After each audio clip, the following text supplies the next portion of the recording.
In this video, I'm going to attempt to beat the hardest fights in Act 1 of Divinity Original Sin 2, and I'm going to do it without wearing any armor in honor mode, which means if my whole party dies, my save file will be automatically deleted. But the real twist is that I'm going to have to come up with a different, ridiculous, cheesy, or just plain stupid strategy for each fight, and no two fights can be the same. Our first difficult fight is against Dallis the Hammer, who is way stronger than us. She's 6 levels higher than us. She has 10 times our health, and she is actually wearing armor, which it turns out is the smart thing to do in this type of situation. She's not alone either. She brought a bunch of friends with her. She has 2 of this.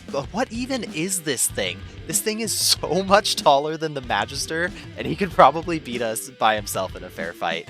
She also has 4 Magisters and Alexander, the level 8 boss we'll face at the end of Act 1. Obviously, we're completely outmatched, but I have a secret weapon that's going to completely break this fight, and that weapon, of course, is the power of cheese. We're going to completely exploit game mechanics to summon over 100 totems in one turn. Totems are made with the summoning skill tree ability Elemental Totem. They shoot automatically, last 3 turns, and you can only summon 1 per turn, usually. The fight's going to take place right here, and we're going to use Mosquito Swarm on Alexander to get him to stop walking away, and then we're going to immediately walk over and attack one of the Hammer's pets to start the fight fully.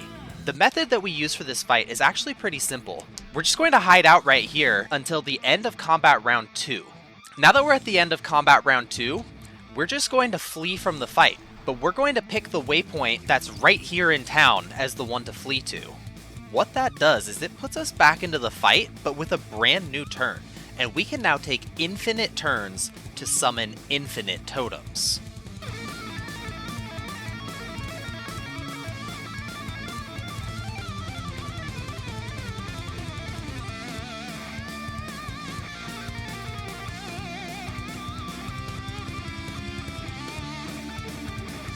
Okay, now that we've summoned all the totems... There's too many totems. Things are getting weird. We're just gonna go ahead and knock down Alexander with our party member.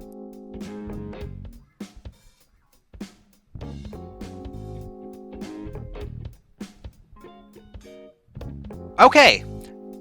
We're gonna knock down Alexander! We did it! It only took an insanely long time. The only thing left for us to do now is to press end turn and just hope that it doesn't crash the game. Let's get this fight started. Oh yeah, that's some totems down. That's not too bad though. Oh, I hope you don't have Whirlwind.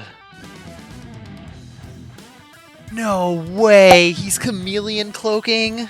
He's like, nope, I'm out of here. I didn't sign up for this. Oh no, grenade. Oh, that's... Oh no, he blew up the oil. That was a good play. Respect. Okay, what do you got? Throat? Oh, wow. That's a good amount of totems down too. That was like 5 or 6. Okay, here they go. Oh, they're taking their turns pretty quick, too! Oh yeah, all these oil totems are down. That's tragic.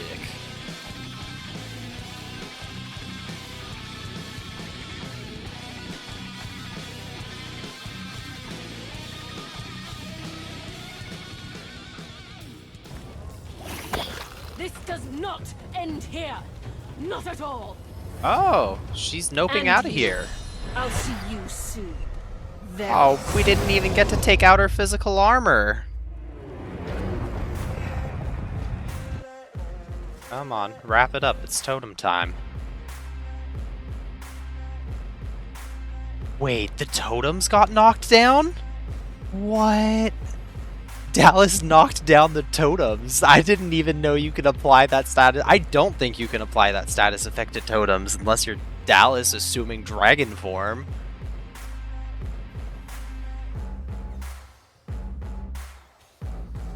see if we have enough totems to finish this guy off. These totems are done too. After this round, they're all going to despawn because this is their third time firing. Yeah, these totems are going to be done. We have the blood totems still coming up though. I think we're going to take the pet out for sure. And if we do, these magisters are no trouble at all. Oh, we got 4 blood totems. Oh, they're knocked down. No. Oh my gosh. Oh, that is so funny. We're gonna have to actually play the game for real a little bit right now to make sure we get out of this fight okay. Let's see what we can do. That's not much, but that's what we got. He shouldn't go after me. Oh no, he has backlash. Okay, he went for the incarnate. He went for the incarnate, not for me. He would kill me in 1 hit. How much damage did he do to the incarnate? 103. We only have 78 health. We would have been absolutely one shot right there. Yeah, oh no, they're just all gonna despawn one after another. Ah, man, we needed to knock down these 2 magisters. They did tons of damage, especially this guy, this grenade. He was just like, I'm going hero mode. You can't stop me.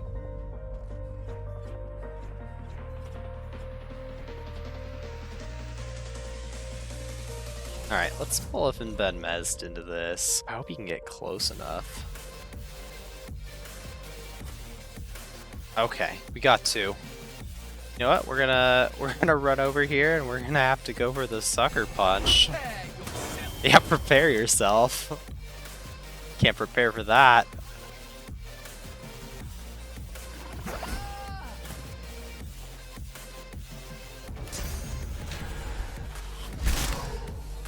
Oh no. Are we in danger? Oh, we're gonna die.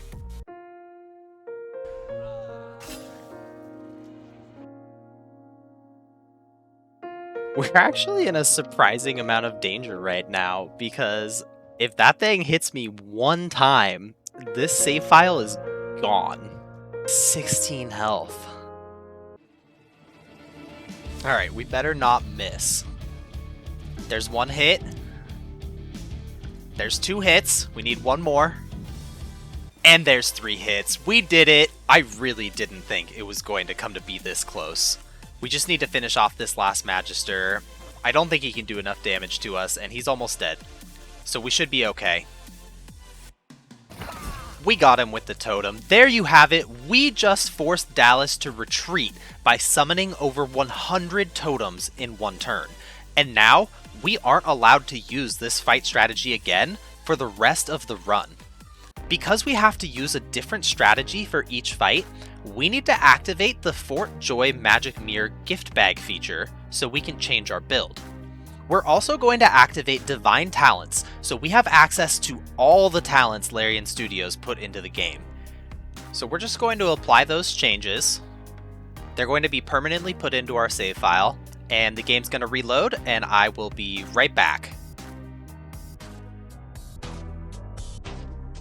Well, my game crashed when I tried to turn on the gift bag features.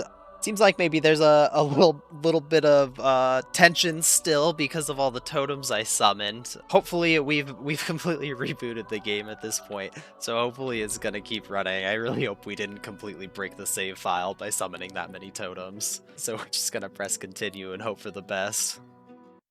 We're back! Everything looks like it's working, so it's time to rebuild our character for the next fight. We'll be recruiting 2 more party members for the next fight, and we have a pretty odd plan for this next one. Have you ever heard of fishing with dynamite? Here's the fish, and here's the dynamite. What do you mean that doesn't look like dynamite? That's a silly thing to say, and I refuse to satisfy you with a response. Fishing with dynamite works best when the fish are grouped up, so Fane is going to keep their attention while we get the dynamite into position. Now that the dynamite is in position, you should know that our dynamite is special. It actually attracts the fish to it, and when they bite too hard, it explodes. Say hello to the unstable talent. which I took on all 3 of my party members so that they'll explode on death, dealing damage equal to half their max health. So of course I also put all their attribute points into Constitution. But that's not all. We took it one step further by giving Thane the Soul Catcher talent, so our party members will rise from the dead to fight once more as zombies. This is pretty messed up. We're literally blowing our friends up, catching their souls, shoving it back in their body, and forcing them to fight until they die again. I learned a lot about fishing today. Our new zombie friends have the Contamination ability, which poisons everything around them. This is great because we want our final party member to die so he can join our undead army. After finishing off the second crocodile, our zombies surround the final crocodile and get a few hits in. The crocodile has the Opportunist talent, which lets him attack you if you walk out of his attack range. Well, this seems like an opportune time to take a few steps this way. And that, my friends, is how you go fishing with dynamite in Divinity Original Sin 2. It's also a quick way to waste 3 resurrection scrolls. Okay, now that we've taken out the crocodiles, it's time to start thinking about getting out of this fort. In order to do that, we are going to start a full-blown prison riot. We are going to storm High Judge Oravan's chambers and overwhelm him by fighting side by side with our fellow prisoners. Unfortunately, there's no dialogue option for, hey, you should come help me kill High Judge Oravan. So we'll need to persuade them to help us another way. First though, we're saying goodbye to our party member Beast and recruiting Sabeel to take his place. This has no tactical reason, I just like Sabeel more. Our prison riot will take place in 3 steps. Step 1 is convincing enough NPCs to join us in the fight. Step 2 is to kidnap them, reposition them, so they'll be in the right spot when the time comes. And step 3 is to isolate High Judge Oravan so we can give him the beating he deserves. We've put together a couple of gift baskets to show the NPCs in the fort that we care. For Griff, the cook and unofficial leader of the camp, we made a perfect gift basket to inspire him to make his next culinary masterpiece. For the blacksmith Nabora, we put together an arsenal of weapons that she can resell to customers. And for everybody else, we just shoved a bunch of money into a barrel because the best barrels are full of money. Everybody loves us now, and I think we can count on them to defend us when we fight High Judge Oravan. Because we just worked so hard to get everybody to like us, we're going to have Sabeel and the Red Prince do the dirty work of kidnapping them. We're using the teleportation spell to move them all to High Judge Oravan's chambers, and we blocked the doorway with this chest, so there's no escape. Huh? Wait, did I say kidnap or reposition earlier? I think I said reposition. Okay, the final step is to isolate High Judge Oravan, so we're just going to teleport him into his chambers to bring our friends into the fight, and then we're just going to use telekinesis to block this doorway here with this very large painting, and now we're just going to stand aside and see how it goes. Oh, they don't seem to like Dominic very much? Okay, here we go, that's good. Yeah, they do not like Dominic. I did not expect that.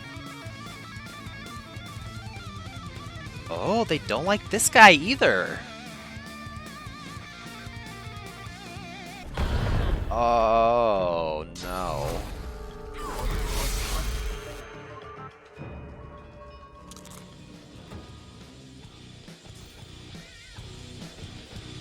Where is he going? Oh man, it looks like they're trying to take out the weaker enemies first.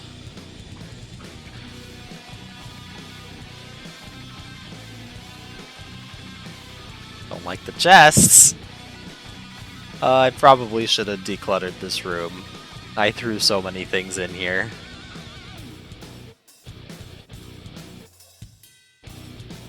Oh no. Oh wow. High Judge Oravan took out Dominic. I thought they were friends.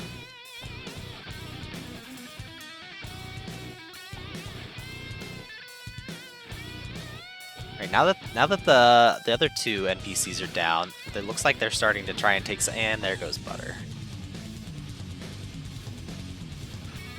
Oh no, Butter's still alive. Wait. Oh, that was Nusi. It looks like the painting's only going to buy a little bit of time for us. Oh no, the double kill. Rest in peace, Butter and Needle. Do we only have Griff, and Hildy left? Man, I really wanna step in, but I'm gonna let Griff and Hildy finish it out and see if they can take him down. Oh, he got the angle.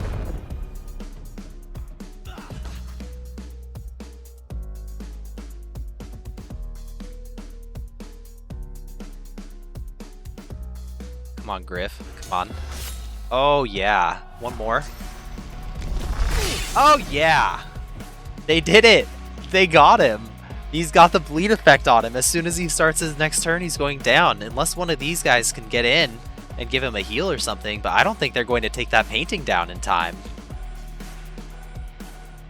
Especially not like that. They're coming in soon. There it is. Painting is destroyed, but it looks like you're too late. We may have sustained heavy losses, but High Judge Oravand won't be able to hurt a sorcerer ever again. Now let's get the hell out of here. So to get out of Fort Joy, all we have to do is come out here onto the balcony and climb down the ladder.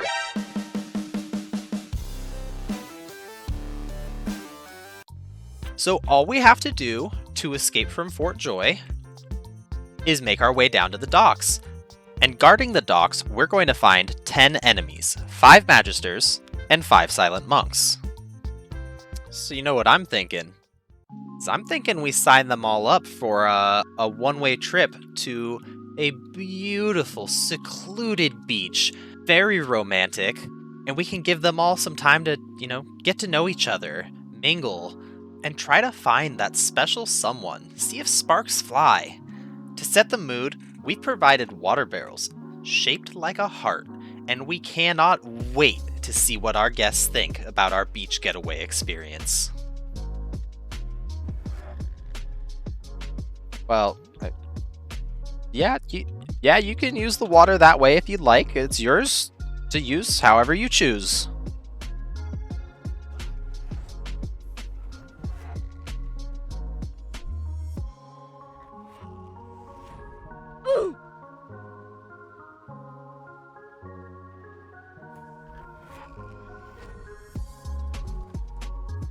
Okay, well now you're just breaking my heart. And they've broken my heart. My heart is broken. Sabile, could you just take care of this for me?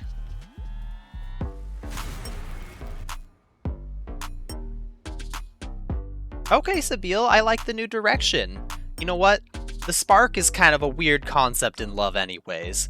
Some people think that you just have to have a spark, but sometimes you gotta make a spark. That's why we have Sabile here. Wait, what are you doing, Sabile?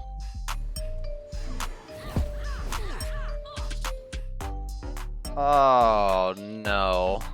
Sometimes, even when you have the spark, something can come in and turn that relationship toxic. And after that relationship turns toxic, you know what direction it's headed in. Toxic relationship, it's always going to explode.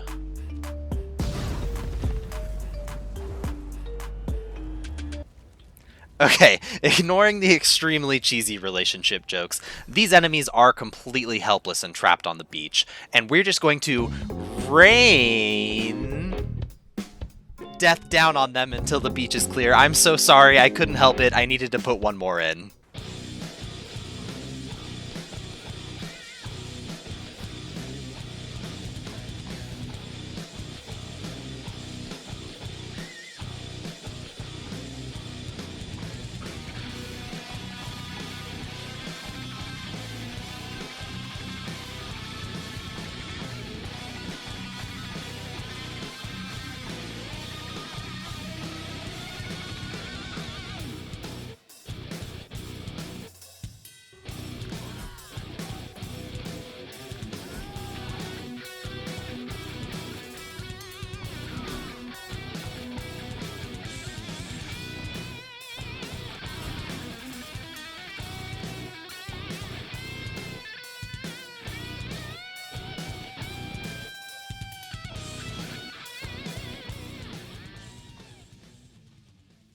Next on our hit list is Wendigo, the sorcerer who appears in the opening cinematic for Divinity. Now, Wendigo isn't actually that challenging of a fight, so we're just going to put her in a timeout in this tower and we'll just check on her later. We did cover the floor of the tower in poison so that she'd have an unpleasant experience. The time has come for us to say goodbye to Ifenben Mezd, and we're going to be replacing him with Losa. Our full group moving forward will be Fane, Sabile, the Red Prince, and Losa. And they'll be taking on the voidwoken Deep Dweller next. This is a difficult fight, because the voidwoken Deep Dweller has excellent mobility, high damage, and a small army of skeleton soldiers to aid him in the fight. It would be a shame if we lured such a dangerous enemy into an ambush and massacred him before he could even fight back.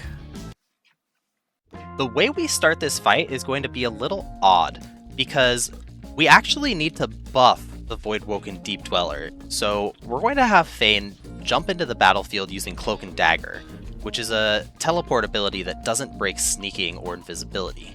Now that we're right next to the voidwoken Deep Dweller, we're actually going to use Peace of Mind on him, which is going to increase his strength, finesse, and intelligence by 2, but more importantly, it's going to increase his wits by 4. That's going to increase his initiative, which will let him go sooner in the combat stage. So we'll start the fight off by using Peace of Mind on the voidwoken Deep Dweller. At the top, you can see he was going to go 5th, but it's going to recalculate now that Peace of Mind is in play. Now he's going 2nd, which is perfect because we want him to go immediately after Fane's turn. We're going to lure him into position by using our Summon Cat Familiar. We're going to summon the cat down here at the low ground.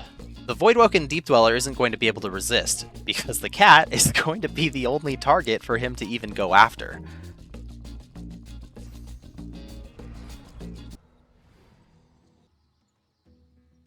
It's pretty convincing, I'll give him that. Okay, now we're going to bring our party members into the fight. We're going to set them all up on the far side over here.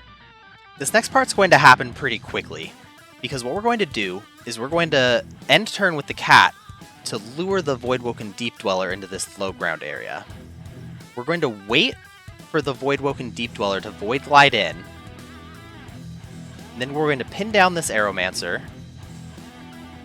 We're going to barrage, and we're going to smoke cover. The smoke cover ability blocks line of sight, and we prepped the battlefield ahead of time by blocking the vine ladders with these huge crates. This should give us time to attack without worrying about getting hit.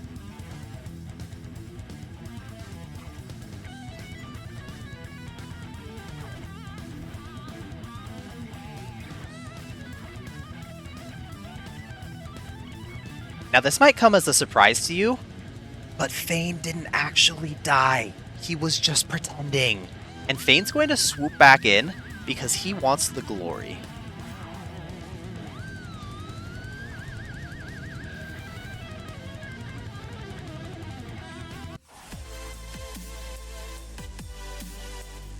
And just like that, we've taken out the voidwoken Deep Dweller without him getting to hurt any of our party members. Now with that being said, this fight's not over. We're going to use another smoke cloud to prevent attacks, so we should be pretty safe, but we do need to take out all these skeletons before we can move on to the next fight. Oh, wow! So the decomposing marksman couldn't shoot directly at us, but what he did is he shot at the blood on the ground right there, electrified it, and then shot another electrified arrow at it, and he actually stunned 2 of our party members out. It's wild to me how much this game can still surprise me. That was a really creative attack. The rest of the fight was pretty uneventful, but it did get a little dangerous when the undead swashbuckler used Blitz attack to jump up to the platform to attack us. We did manage to finish off the rest of the skeletons though, so it's time to move on to our next challenging opponent. Right after we make fun of the skeleton trying to get up here to attack us.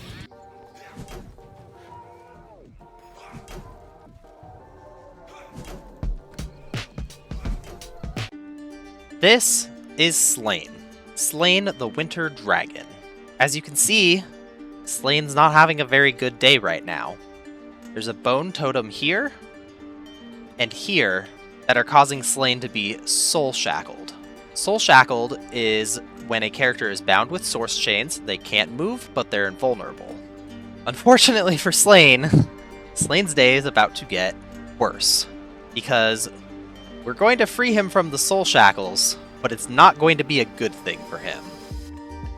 You see, Slain is a good guy in this game, and we're about to torture him to death. Are you serious? I'm not proud of this moment, but I can't make a video about beating the hardest fights in Act 1 without beating Slain. He's an extremely powerful opponent.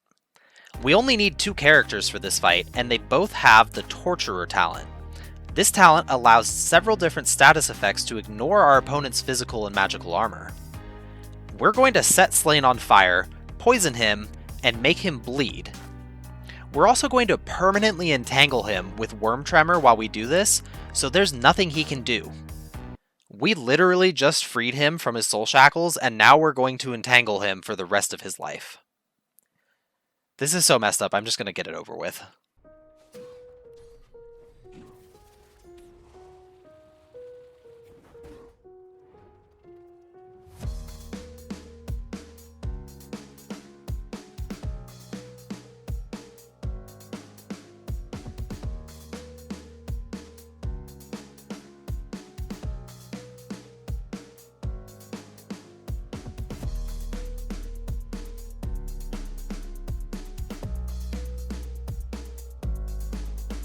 Now that Slain's physical armor is down, the infect spell that we've been using that does physical damage is also going to disease him.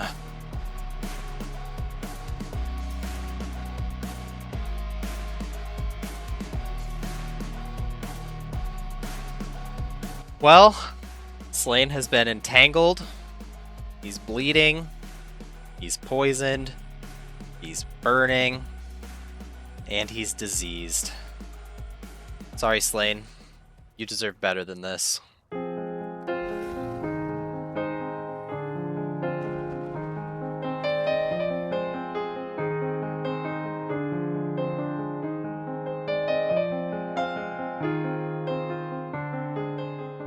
Alright, we only have one more fight that we need to clear before Act 1's finale fight is going to take place. The fight that we need to clear now is against Radika, or maybe Radika, I'm not sure. Anyways, she's the witch who soul shackled Slain and was keeping him there until we released him from being alive. Turns out it's pronounced Radeka, I looked it up, and here she is. We need to defeat Radeka because she has a purging wand that we need to clear the path to the Act 1 finale fight. There's really no way for us to get the purging wand from her without defeating her in combat and looting it from her corpse.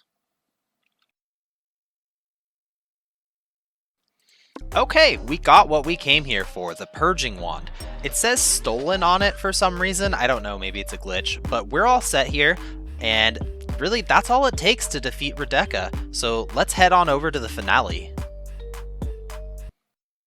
Just kidding, of course we're going to do the battle. We're here to do the hardest fights in the most ridiculous ways, and we definitely have a ridiculous plan in mind for Radeka. To defeat Radeka, we're going to cover every inch of her cave with oil, and then attack her with an unlimited supply of reinforcements. We'll start by spreading oil barrels throughout the entire cavern. Then we'll summon an Earth Incarnate and have it run around, breaking all the barrels. As you can see, the Incarnate still has full movement speed when he's in the oil. Once every inch of the cavern is covered in oil, the fight is on.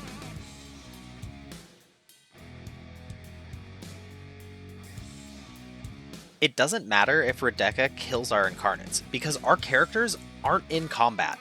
Anytime an Incarnate dies, we can just summon a new one and run it back into the fight.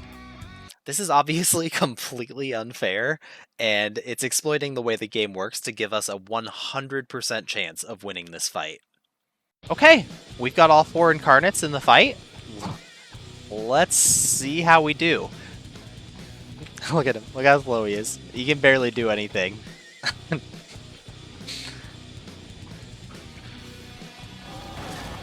Oh, interesting. It always surprises me what the AI decides to do when I start messing with the game. I have no idea why he decided to attack that oil barrel. Not a clue what that accomplishes.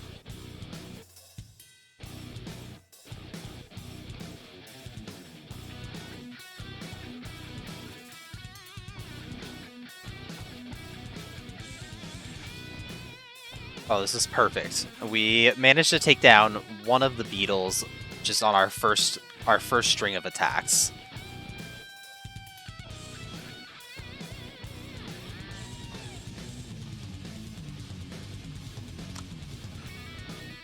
That's so interesting. Rebecca and the zombies don't seem to know what to do. Rebecca isn't attacking at all, even though my incarnate is right next to her. She just skipped her turn, and the zombies are also skipping every turn. Oh man, I wonder why. Okay, I don't know how, but we managed to break the game in a way that these enemies will just not do anything. They just stand here doing absolutely nothing. And as hilarious as that is to me, I would like to get a little bit more excitement here. So, tell you what, part of my preparation process for this room was there were a bunch of candles, and I took all the candles out of the room because I wanted the oil to be there. I didn't want everything to explode. But now that the enemies are so confused they don't know what to do, I think I kind of do want everything to explode. You know what? Let me take an extra 2 steps away. just to be safe. Just for safety. And toss. Oh yeah, here we go. Oh my gosh. Oh my gosh. Oh, what's this exploding again? What was that? This is absolutely outrageous. We're just going to end turn, because if we walk around, we're going to take a ton of fire damage. And nope, he just stood there. He just stood there doing nothing. Okay, I think they need a little bit more direction. I think they just aren't very interested in fighting against incarnates. So this is pretty stupid, but we're going to have Fane make his way in there. He doesn't really like fire much, but we're going to throw a water balloon right here. Okay, I just need to get in combat. Oh yeah, I can just take a shot at him from here. And let's do it. Okay, hopefully this gives them a little bit more direction. You know, I'm just gonna end turn. We're playing a game of the floor is lava with these zombies. Look at him taking damage. He's just trying to walk across the room. All of the incarnates have attack of opportunity. Oh, he's gonna die. He's dead. Oh no. It's necrofire. Oh my gosh, and it's spreading it. Oh my gosh. They have cursed blood, so when it died, it turned all of the fire into necrofire. If it wasn't hell before, it definitely is now, because this entire room is covered in cursed fire. Oh, here, she's on the move.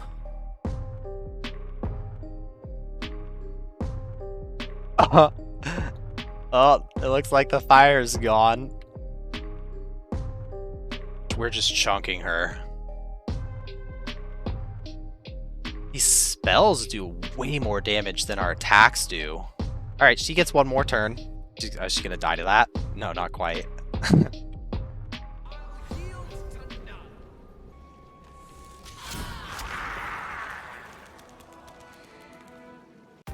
That went perfectly. And now we're ready to go to the finale of Act 1. We've been on quite a journey. So far, we made over 100 totems in one turn. We started a prison riot. We put Wendigo in timeout. We killed the voidwoken deep to hell. Wendigo. We forgot to check on Wendigo. Yup, she's dead. She is very, very dead. Anyways, we accomplished all these ridiculous things without wearing any armor. But I've been keeping a secret from you. I actually picked up every single piece of armor I found for the entire run and didn't sell any of it. I put every single piece of armor we found into this basket right here, and I'm going to put this basket into this chest. And now, we're going to use telekinesis to squish all the enemies in the finale by only using the weight of the armor that we weren't allowed to wear. So after clearing a path with Redeka's Purging Wand, we have a straight shot to the final boss of Act 1. I'm not going to draw this out, but here's a very fast explanation of how it works. If you drop an object on somebody in Divinity, it does damage to them based on its weight. So we're just going to drop the chest on our enemies over and over again to kill them. Let's get it started. Alright, here's the moment of truth. Most people, when they do a Barrelmancy build, they pack this chest with way more weight than what we have in here. But we're just doing it with the weight of the armor that we've collected throughout the run. So I do not know how much damage it's going to do, but I hope it's enough that we are able to actually clear this fight out. And a miss. We open the fight with a miss. Let's give it another go. Okay, so we got 200 damage on a critical hit. Oh, that's 2 crits in a row. And 125 damage when it didn't crit, and we just 3-shot the Geist. That is perfect. We are definitely going to be able to make this work. Hey, this is Fracture from the future. I just wanted to tell you the video you're watching right now is a combination of all the videos I made while trying to beat Divinity Original Sin 2 with ridiculous strategies. I've got some absolutely incredible strategies coming up for you later in the video, but I also wanted to say that everything you've watched so far is the very first video that I ever made for YouTube. So as you keep watching, you might notice that the video and audio quality will change. Hopefully you'll agree for the better. I was able to upgrade some of my equipment along the way and tinker with some settings to improve video quality. Anyways, that's it. Thanks so much for watching so far, and I hope you enjoy the rest of the video.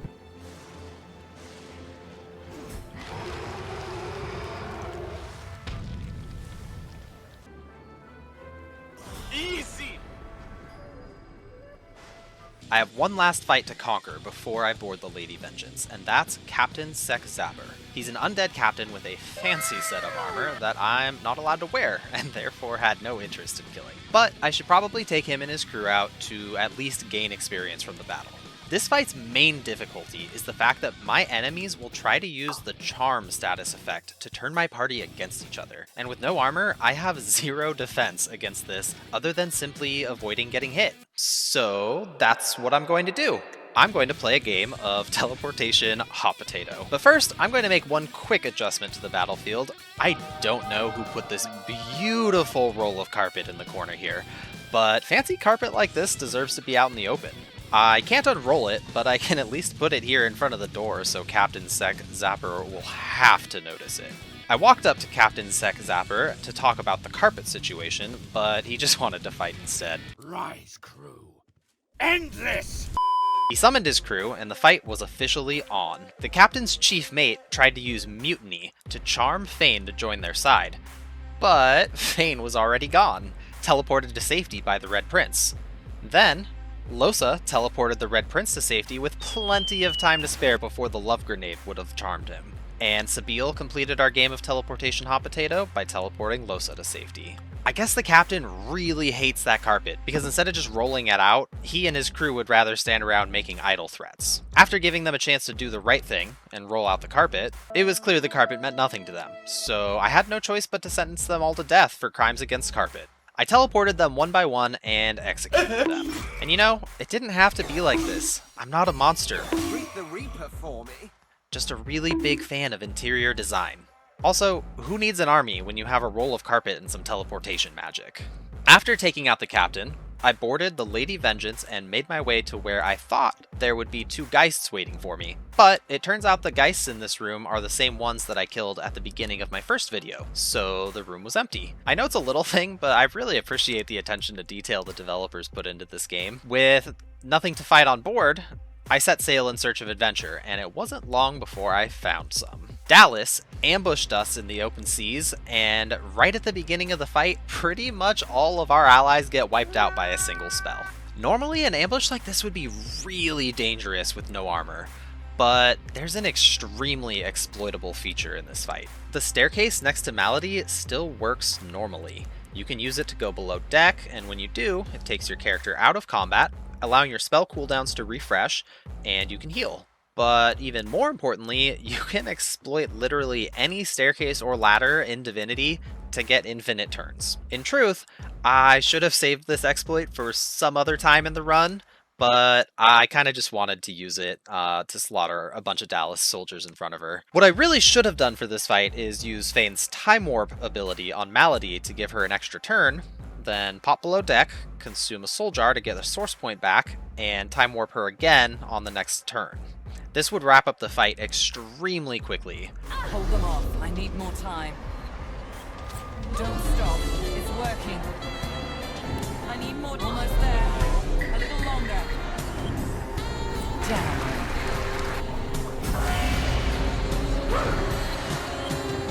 But oh well. I'm burning this infinite turn method that exploits stairs and ladders, and now I can't use it again. To make the fight a little more fun, I took the Magic Cycles talent for all my characters, which increases the power of fire and water spells for one round, then earth and air spells the next. I teleported all my enemies to the same place and blasted them with whichever spell cycle was empowered for each of my characters.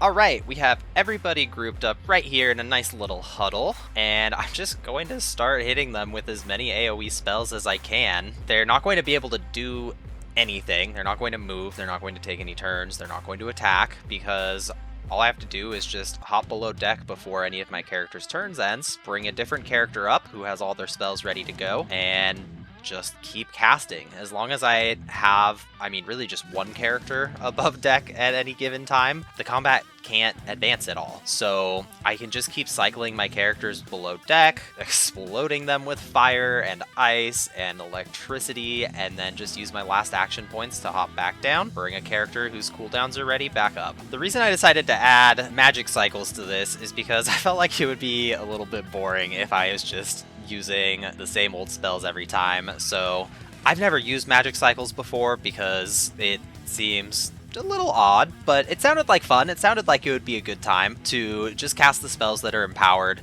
I wish that it gave a little bit more points to the ability when it was in that cycle, because that would feel a lot more impactful. But I think it just gives two points, so you do, like 10% more damage, but it was still fun. I enjoyed myself. We're gonna start actually killing them now. One of them just died from that spell, and we have a whole bunch at half health, almost dead now, and they are just dropping, and it's obviously completely unfair. They can't fight back. I was planning on teleporting Dallis and her friend into the fight and doing the same to them, but unfortunately when I finished off her troops, the fight came to an end, so I won't get to humiliate her this time. Now that I've arrived in Driftwood, I decided I wanted to take on the scariest fight first. The scariest fight, of course, is against the scarecrows. The Terrify aura that the undead scarecrow puts out disables any character that doesn't have magical armor, which is all of my characters. Just gonna talk to this scarecrow. What could possibly go wrong? Alright, I'm gonna put Living on the Edge on Losa, because she's definitely gonna die, because she's gonna be terrified, and I'm gonna get a cheap shot in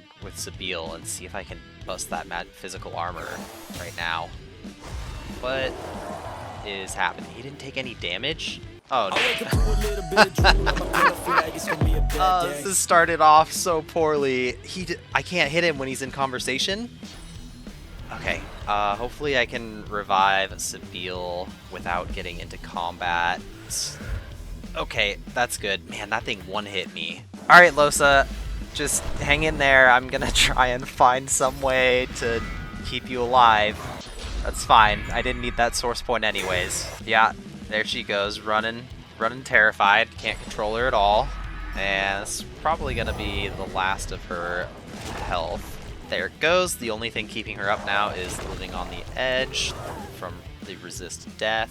Okay, I'm gonna try to summon my cat right at the end of the round to catch it, and I summoned it in the Terrify aura. No, why did I do that? I summoned it in the Terrify aura. Oh, I'm so bad at this game. That was the stupidest place to summon that cat. That definitely is gonna get Losa killed. because she's gonna lose her turn right now, and resist death is going to expire. There it goes. Yeah, yeah. Okay, I think she had comeback kid, and now she's done. Oh, this is off to such a bad start already. Oh my gosh, this is gonna be rough. All right, I have the Red Prince fully spec'd as a summoner, and I'm going to restart this fight.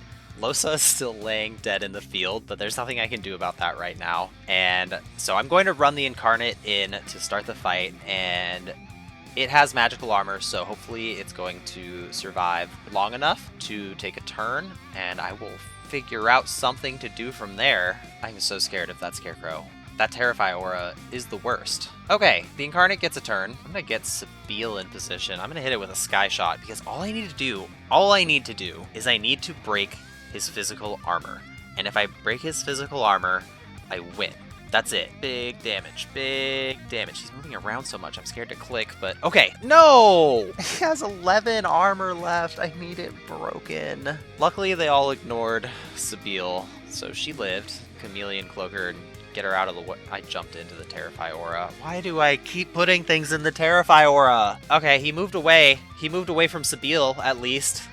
Sabile has a chance. The Incarnate is terrified now, but Sabile isn't anymore, and they've moved so far away from Losa, so I'll be able to get Losa back up, feeling less terrified for the loss of my save file. So I was being really stubborn, and I didn't want to use magical armor. I didn't want to use Armor of Frost, but that Terrify aura is so much bigger, so much wider of an area than I expected, and I'm not going to mess around with it. I'm going to stop being stubborn.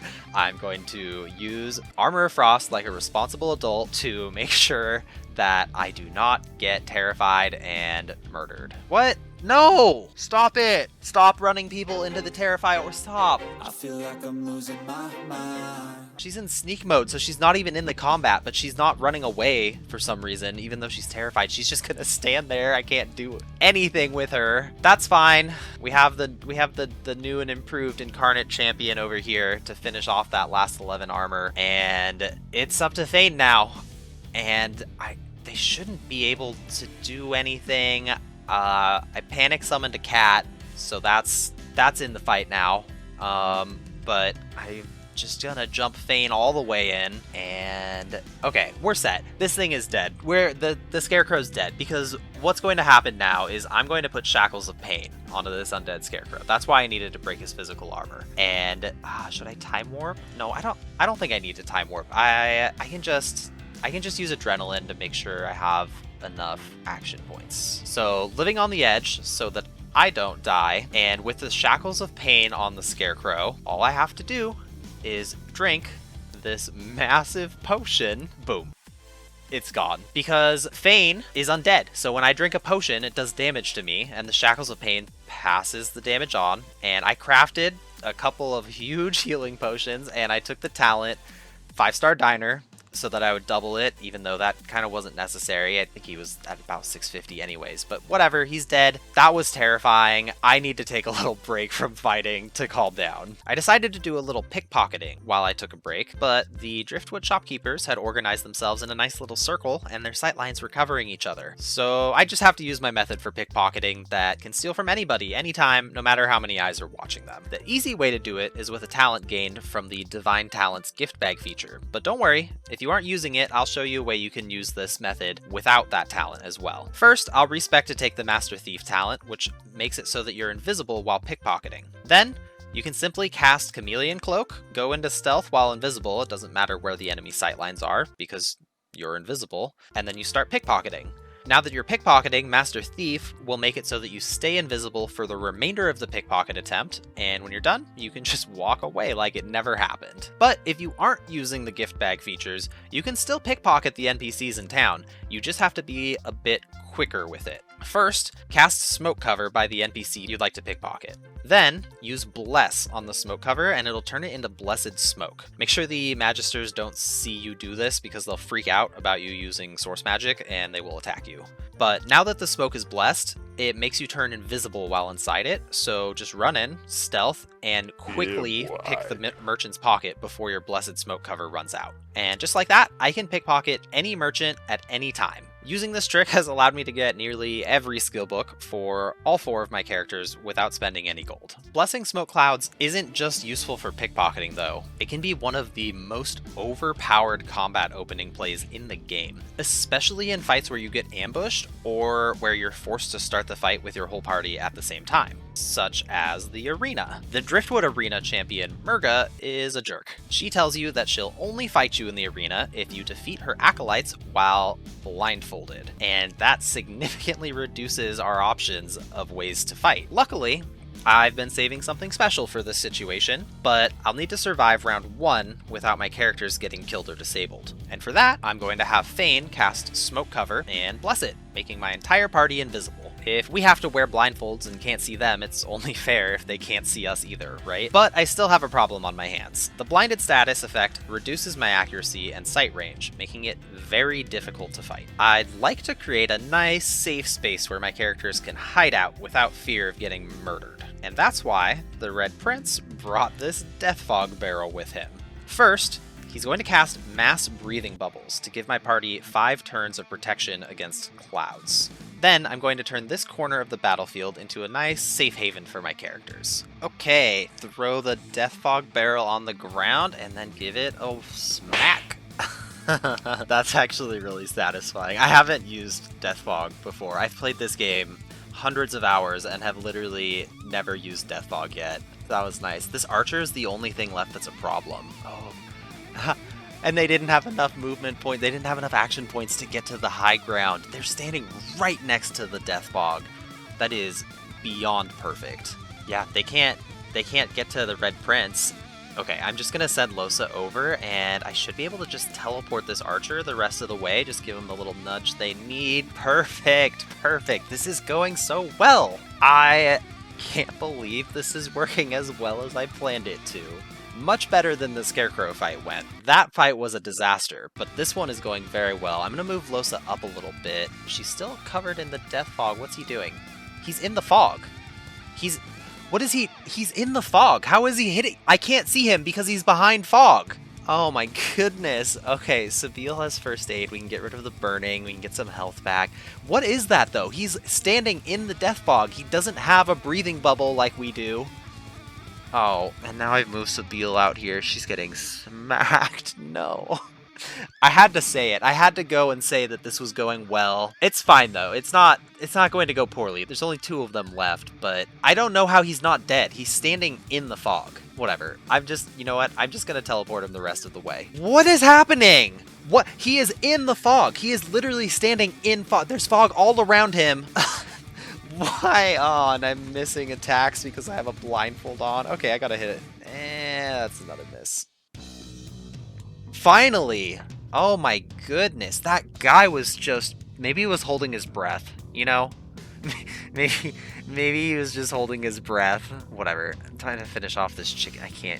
Okay, just move slightly closer. Okay, thank goodness. Alright, I'll just finish off the chicken, and that should be the arena fight. That went pretty well. That could have definitely gone a lot worse. I still think that guy was in the fog, but whatever, let's go talk to Murga, it's fine. Come on, show me I'm alive. That was a mistake, because anything that's alive that is in Death Fog is no longer alive. Okay, Murga's dead, and now this Deep Dweller breaks out of his cage, and we have to fight him. But it really shouldn't be a problem as long as he doesn't one-shot any of my characters. Shackles of Pain is a little annoying, but that's fine. I can wait it out with invisibility. Okay. This is pretty much done. I'm almost positive he doesn't die in Death Fog, but I'm gonna just teleport him in anyways because I want to make sure. Okay, unless he's holding his breath like the other guy, he doesn't die to Death Fog. The rest of the fight was a breeze, no trouble at all. I didn't use any special techniques, literally just smacked the thing until it was gone. Arena fights are over. After winning in the Driftwood arena, I traveled around for a while, just taking out a few enemies here and there and a lot of smaller fights. It wasn't long before I found myself at the entrance to Wrecker's Cove. One of the first things you see in Wrecker's Cove is a cold crawler voidwoken. I checked out its stats and saw that it was very weak to fire damage, but it has a lot of magical armor. These voidwoken have dug into the ground and are preparing an ambush for me, but it turns out that I have an ambush set up for them instead. Fane's job in this fight is to survive the first 2 rounds, and to group up all the enemies in one place. The rest of the party is going to incinerate the bugs before they get a chance to fight back. I sent Fane in alone to get the bugs to reveal themselves, but unfortunately only one of the bugs shows up. That's because in this fight, the bugs only show up to ambush their intended prey, so it's 1 voidwoken per character. This voidwoken has enough damage to kill me in 1 hit, but unfortunately for him, he won't be able to hit me at all.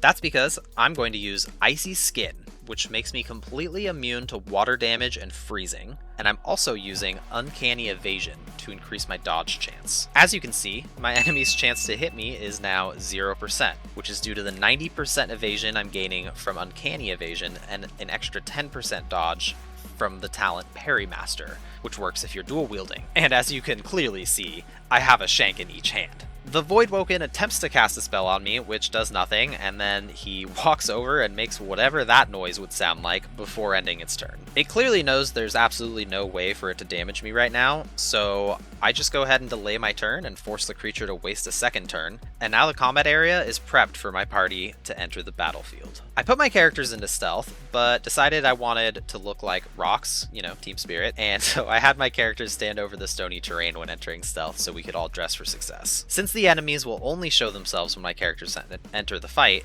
I needed my characters to all enter combat at the exact same moment, so their turns will all be back to back.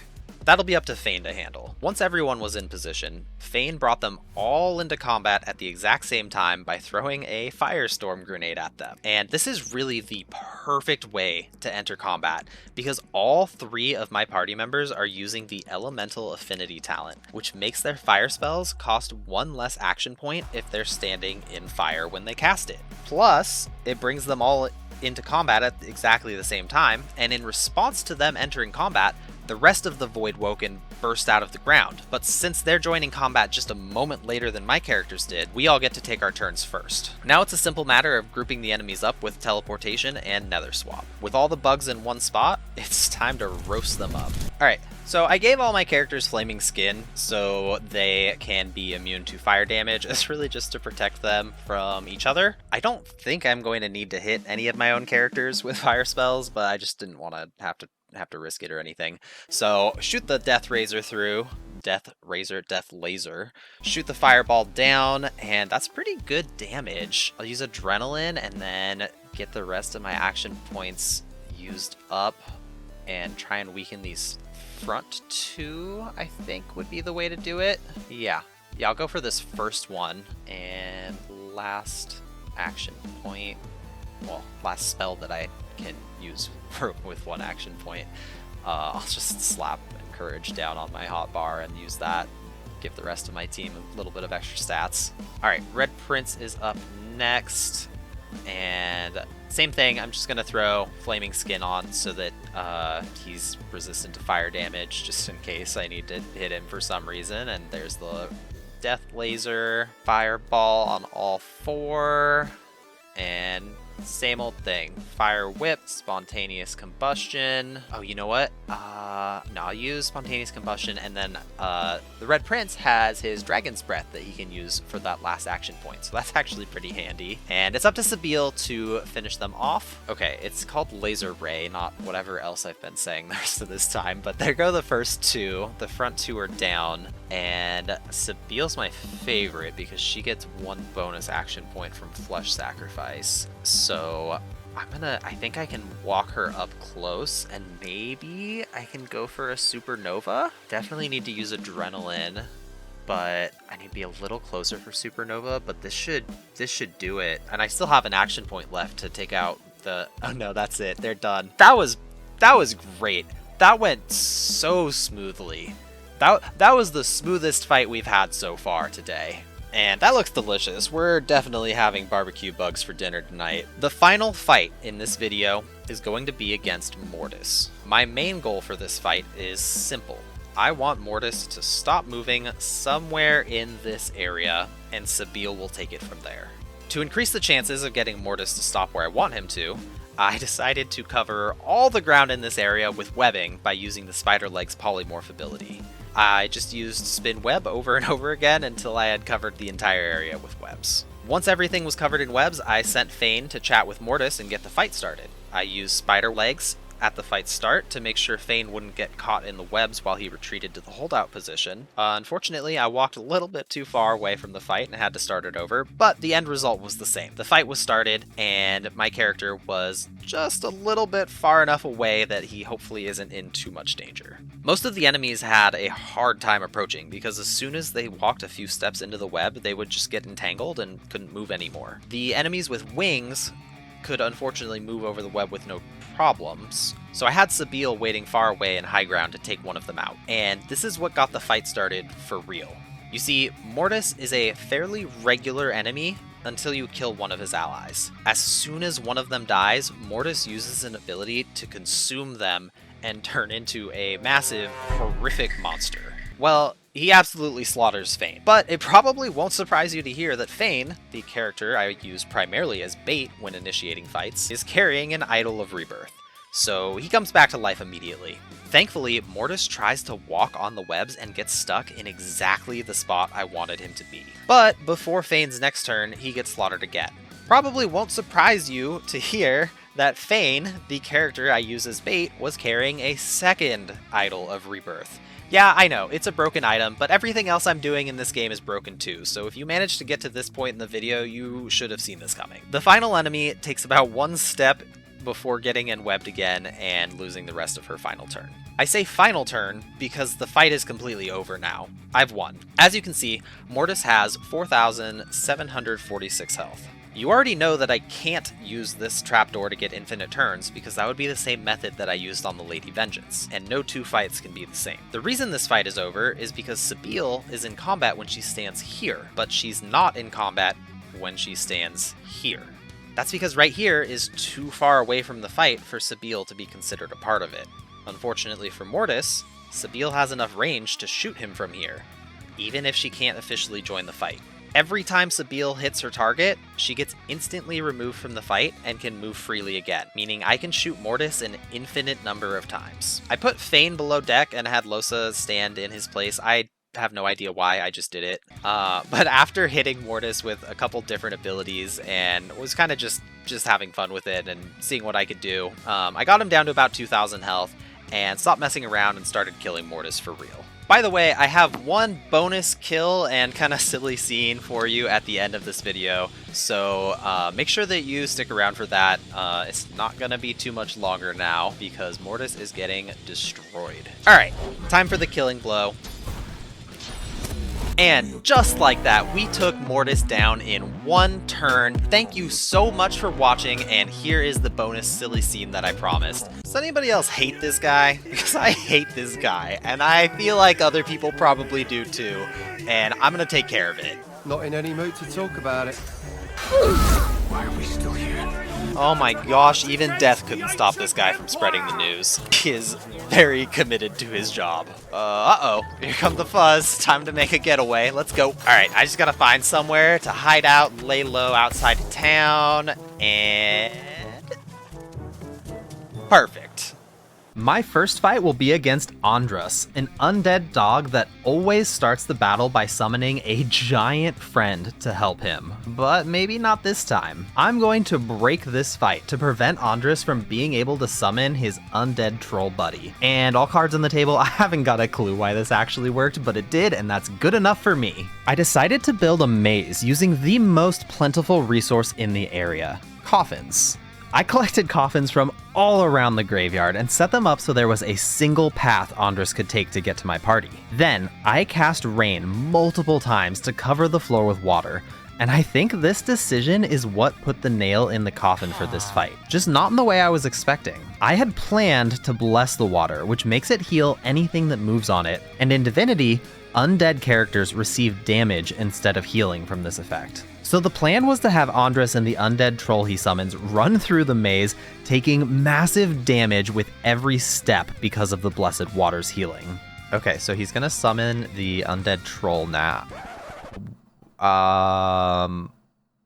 Where did he didn't, why did he not summon it? He always summons that bone crusher guy. I'm gonna teleport him into the middle of the maze. It looked like he was trying to get to the edge of the water. I wonder if he can't summon his troll on water for some reason. That would be such a weird thing to have programmed in. That's my only working theory right now. Okay, I'm gonna bless all the water because the dog is undead and blessed water heals anything that moves in it. So having it in the middle of the maze, it's gonna have to run in a bunch of blessed water to get out. I was honestly pretty confused about what just happened, but I decided to just push past it and continue the fight. My party members all have a ranged build with the reactive shot ability because I was planning on raining arrows down on my enemies while they ran through the maze. But with only one enemy running through the maze, reactive shot really wasn't going to get used to its full potential. Despite this, I used it anyway, and my party members fire off a few reaction shots onto Andres when he moved in the circles. You can go ahead and consider this fight to be foreshadowing for the rest of the video, because there are a lot of fights in this video that I'm experiencing for my very first time. And despite creating a specific customized strategy for each fight, my careful planning gets replaced by a chaotic scramble that I really hope you'll enjoy as much as I did. Andres ended up summoning a skeleton archer, but it was not strong and it was nothing compared to the giant troll he was supposed to summon, so very easy to take out. And Andres himself got confused about what was going on with the maze and just kind of found a little corner for himself and snarled at me. So I blessed all the water again and I jumped all of my characters in close to finish him off.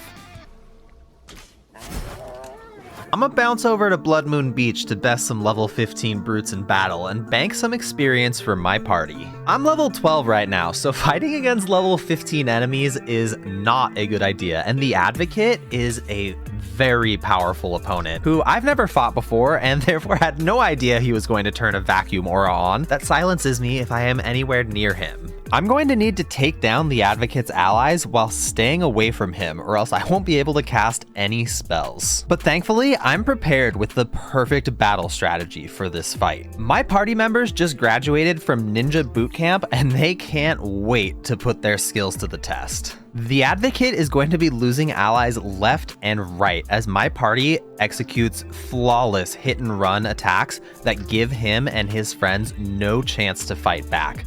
The biggest problem that I have in this fight is that the enemies are much level higher than I feel like I'm losing my mind. Are much higher level than me and have way more health and armor than I have in damage. So in order to take enemies out, I'm going to need to be able to attack them multiple turns in a row, but I also need to stay completely safe from their attacks because just one hit from pretty much anything is going to one-shot my characters. That's why all of my characters are running a scoundrel rogue style build with daggers and chameleon cloak for invisibility. We're going to slip into the fight, do as much damage as we can, and then turn invisible and hide in the shadows while our enemies are unable to target us. But that alone isn't enough to win this fight, because I don't have enough damage to beat my opponents in just 1 or 2 turns of dagger attacks. And that's why all of my characters are running Skin Graft as well. Skin Graft will reset all of my characters' ability cooldowns, allowing my characters to hide in the shadows for multiple turns and get multiple turns of damage off before slipping away from the fight to reset. The goal is to enter the fight to kill one enemy and to make a clean getaway. That way I can slowly whittle down the Advocate's forces until it's just him against us. As long as I don't get overconfident after my first kill, everything should go just fine. Okay, I did a lot of damage to that first enemy, so I might be able to just gank the Advocate. Wait, why am I in combat? What put me into combat? Oh my gosh, did his aura destroy magic armor I don't even have and put me into combat? Oh, I'm so screwed. Oh, he's so dead. The Red Prince is so dead. Oh no, this is the end. I mean, he's definitely dead. I don't even... There it goes. Oh, so stupid of me. I had a whole plan. I don't wanna let myself down, I don't wanna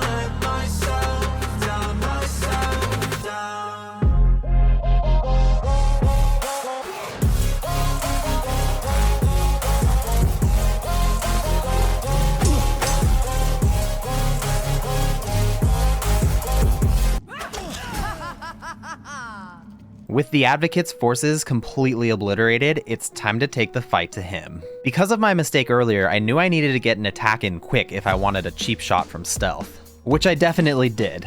Sabine survived an attack of opportunity only because of death resist, and I had the Red Prince and Lohse both use Backlash to enter the fight, and we're gonna see if we can do enough damage to win this one. Since Sabine was so hurt already, I had her retreat to a safe distance. Lohse used Ruptured Tendons on the Advocate, and I teleported him a little away, but that wasn't going to stop what was about to happen. I didn't even get close to killing this guy. He's about to butcher us so much. Oh no, all of them are mad.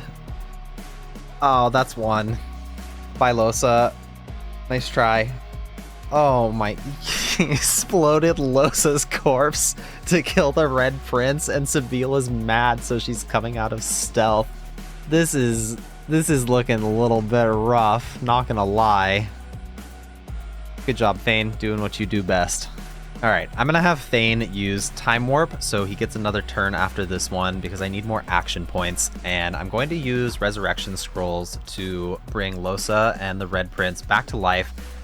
Hopefully outside of combat. This should be far enough away that they will be outside combat. So okay, she's out of combat. That's good. Sabine still has death resist, so he can't kill. Did Lohse join the fight? What was that?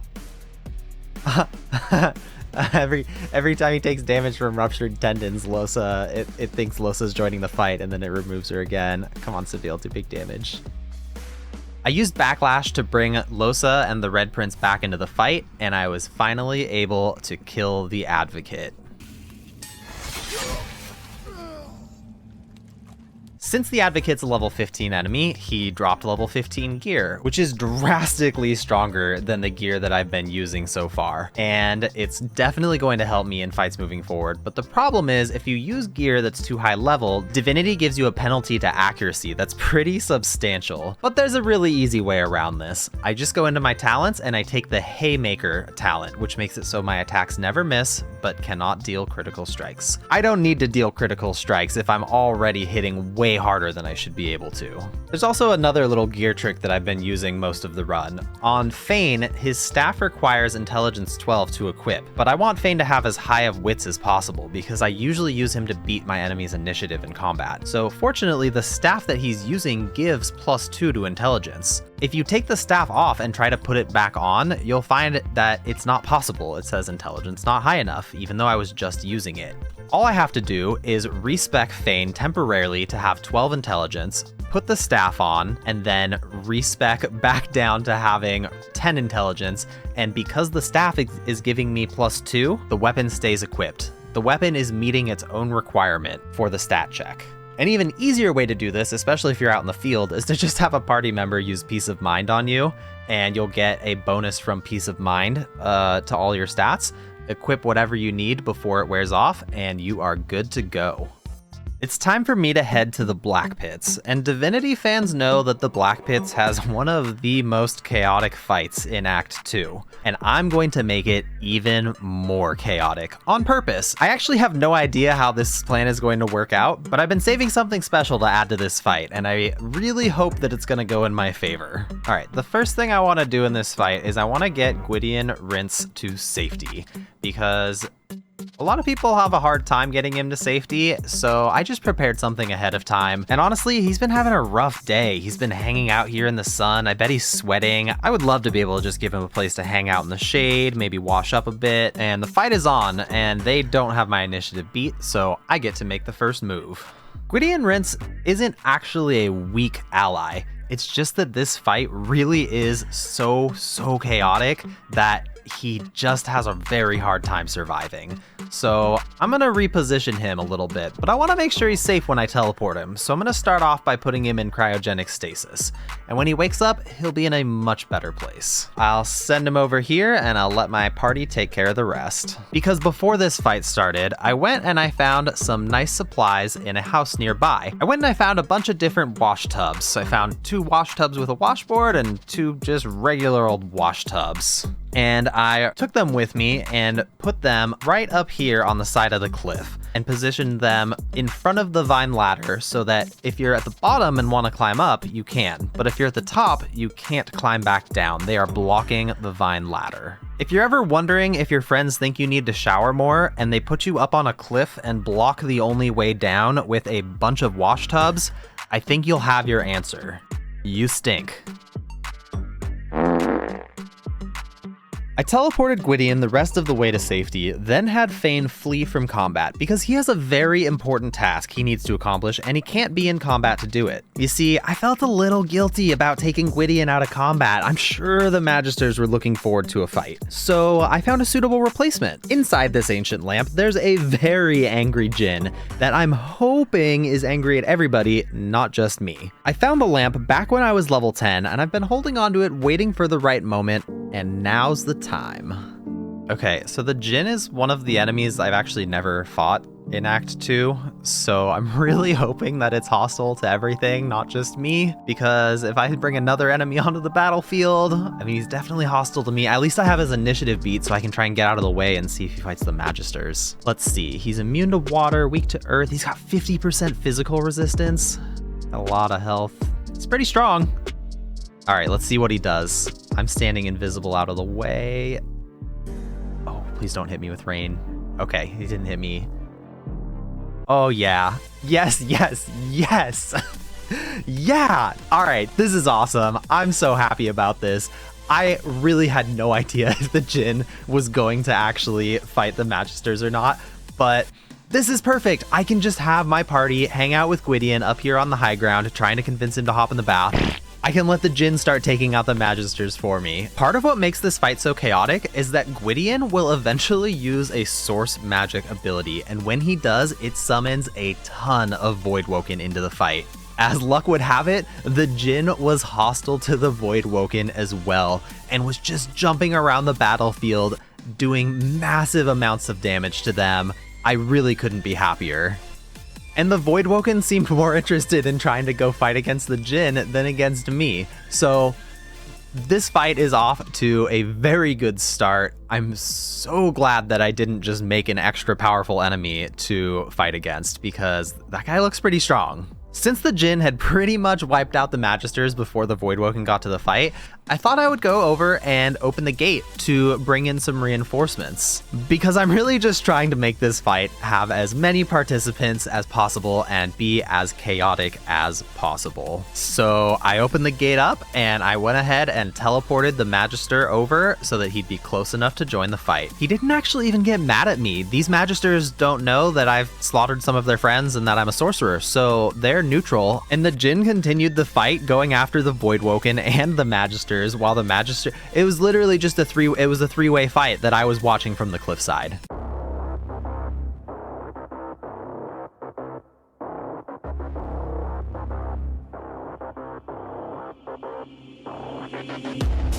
Banish me, never to be seen, to a place where the air's always filled with screams, so hot that the land only grows weeds, a place filled with demons and ghosts, tumbleweeds, betrayed by some comrades, hit too brute, I'ma get you all back.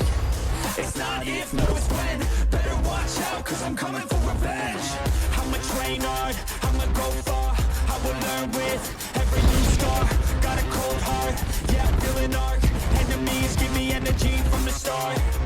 Got an addiction to winning, so I will work till I get it. The sweat is dripping, I'm in it, I'll never stop till I finish. I'm feeling demons possessing, they took a hold of my vessel. The energy of the devil, yeah. A new man, a new me. Better watch out, you ain't never seen a beast. I don't always have control, he could be me. Got a chip on his shoulder and he got some sharp teeth. Anyone in my way, and anyone who betrayed, anyone I have to face, I'll wipe them out like the plague.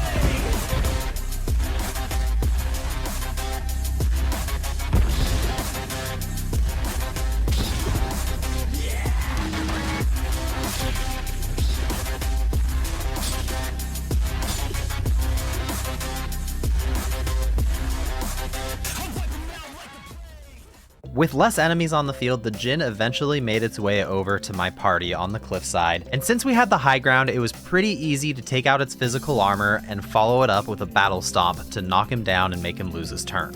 Gwydion decided to lend some aid and hit him with a massive chain lightning, but I have a few critiques on his aim for that dazzling bolt. Could have been a little better. To finish the Djinn off, I had Fane teleport him up top, use Adrenaline to get more action points, Skin Graft to reset his teleport ability, and teleport one more time for the glory. Glory is mine. Yeah, Fane, I just said that. Fine. After wrapping up the rest of the fight, I headed over to Grog the Troll and tried to cross his bridge without paying the troll toll. Experienced Divinity players can look at my hotbar right now and think they know exactly where this fight is headed. But I actually have an ambitious goal in mind that Grog is going to help me achieve before I'll allow him to die. Grog is the perfect helper for this strategy because he's slow and he's got a lot of health. I'm going to use Grog as a pincushion while I abuse an infinite turn exploit with my teleporter pyramids. And I'm going to turn my infinite turns into infinite totems that will fire at Grog automatically. If I want to kill Grog with this method, I'm going to need a massive number of totems to shoot at him. What do you mean I already used the strategy? I used it in Act 1? That was totally different. That wasn't even on a bridge and there were 0 trolls involved. You better have a good lawyer if you're going to slander my good name with baseless accusations. Yeah, maybe show me some evidence next time. Infinite turns to summon infinite totems. Oh. Huh. Well, I've kind of already started, but that's fine. I know how to bring this back. Be right back.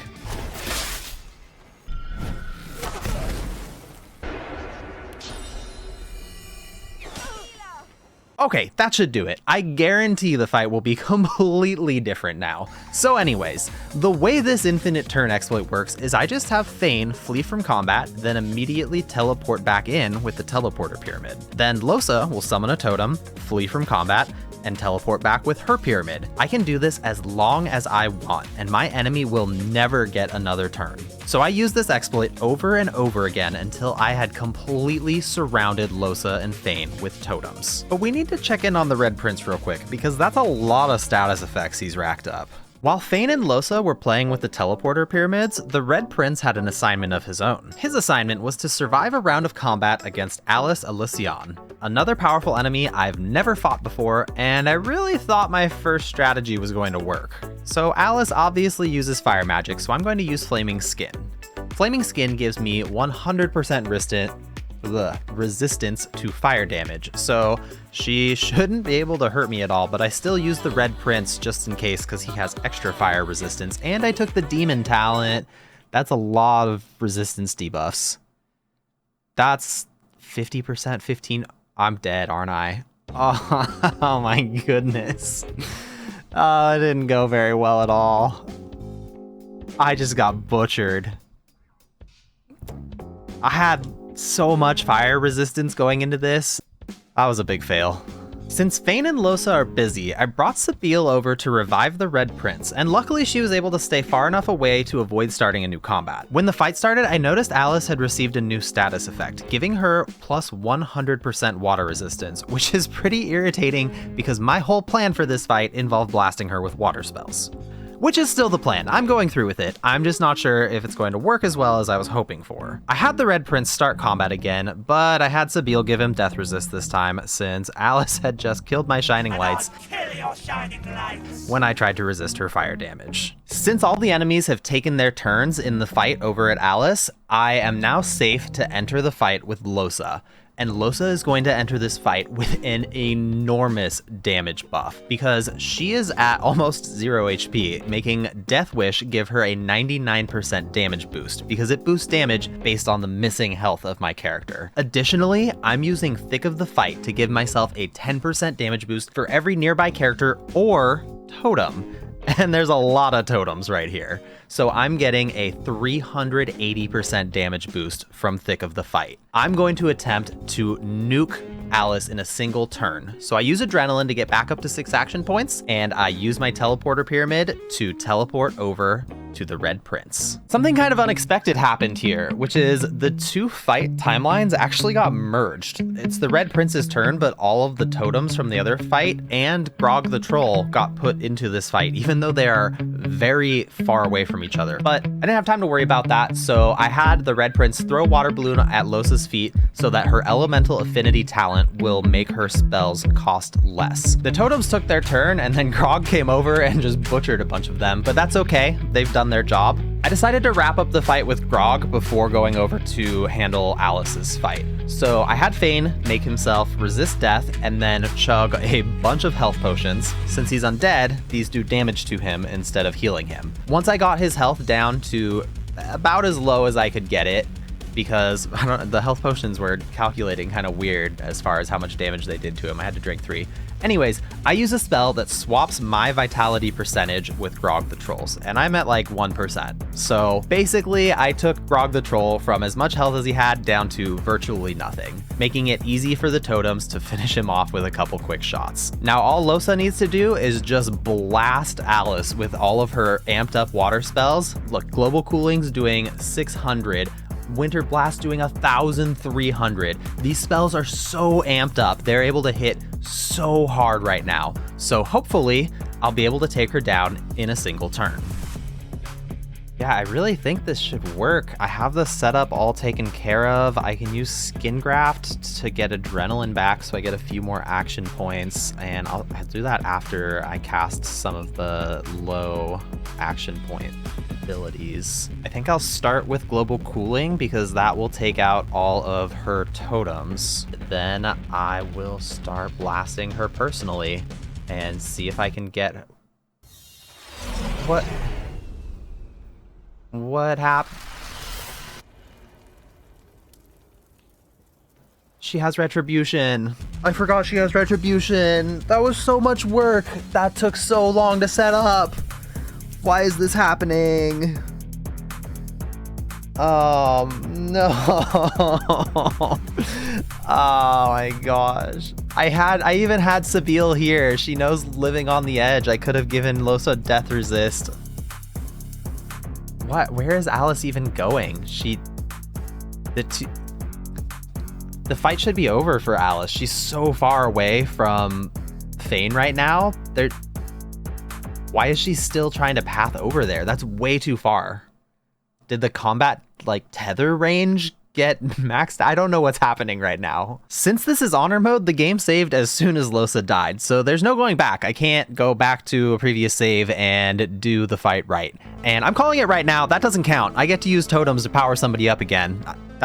I'm locking that in. That's official. But from here, I didn't really have any choice other than to try to make the most of the situation. And the situation was that for some reason, the combat tether zone that made us stay in combat with each other was massive. So I figured the best way to take advantage of that would be to do this.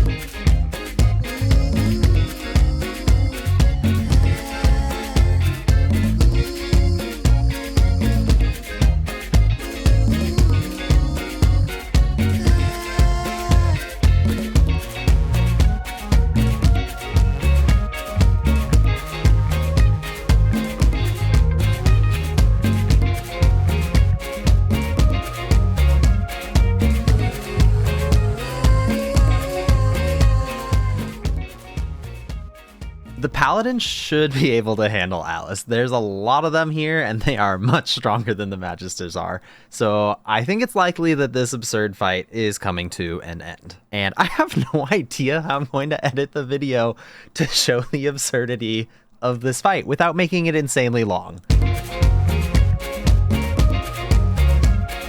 Alright, I had way too much fun editing that, and I have no idea if it's good or not, but it's going in the video. You're hearing me talking right now. Thanks so much for sticking with it if you hated it.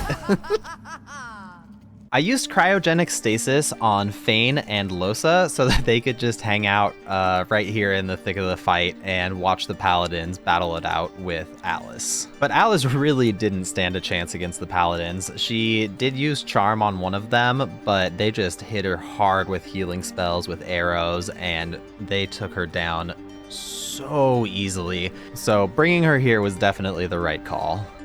I'm going to use my big bomba blaster to massively overkill the Harbinger of Doom. I already called it earlier. My attempt against Alice didn't count, so that's locked in. I started stacking corpses all in one location, then summoned a massive amount of totems, cranked my damage up to god tier levels, and prepared for detonation. 5, 4, 3, 2, 1. Detonate.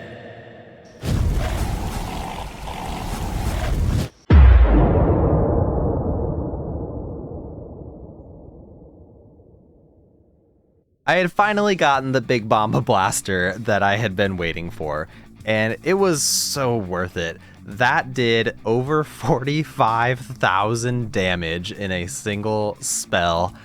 I couldn't be happier. I finished up the rest of the fight with some more empowered spells, and most of it's pretty uneventful, so I'll skip past it, but I got the big bomba blaster, and that's all that matters. To thank Marge for letting me charge up Losa's damage, I came back to the bridge to pay the troll toll. But Marge was still pretty upset, so I trapped him in a cage of invulnerable chests so he could calm down, and then I cast a Soothing Rain ability so I could help him cool off even more. It didn't work, and so I thought, that other troll Grog liked poison, so maybe I try contaminating the water and see if that helps at all, but no, Marge hated that even more. And tried to explode me, if you can believe it. So anyways, I decided to be the bigger person and just walked away. When you have as much emotional maturity as I do, you no longer feel the need to engage in petty arguments to prove, who's right and who's wrong, or even, oh no, what's happening? It must be the demon that's possessing Losa. Oh, it took over and it's trying to kill Marge. Quick, somebody stop me. Oh no, oh, what a tragedy. Oh, he died doing what he loved, standing on a bridge. I love my bridge. I'll tell you what, I'll compose a song to commemorate his memory, and I'll sing it at the end of the video. It's the only way to make up for what that foul demon made Losa do. So devious.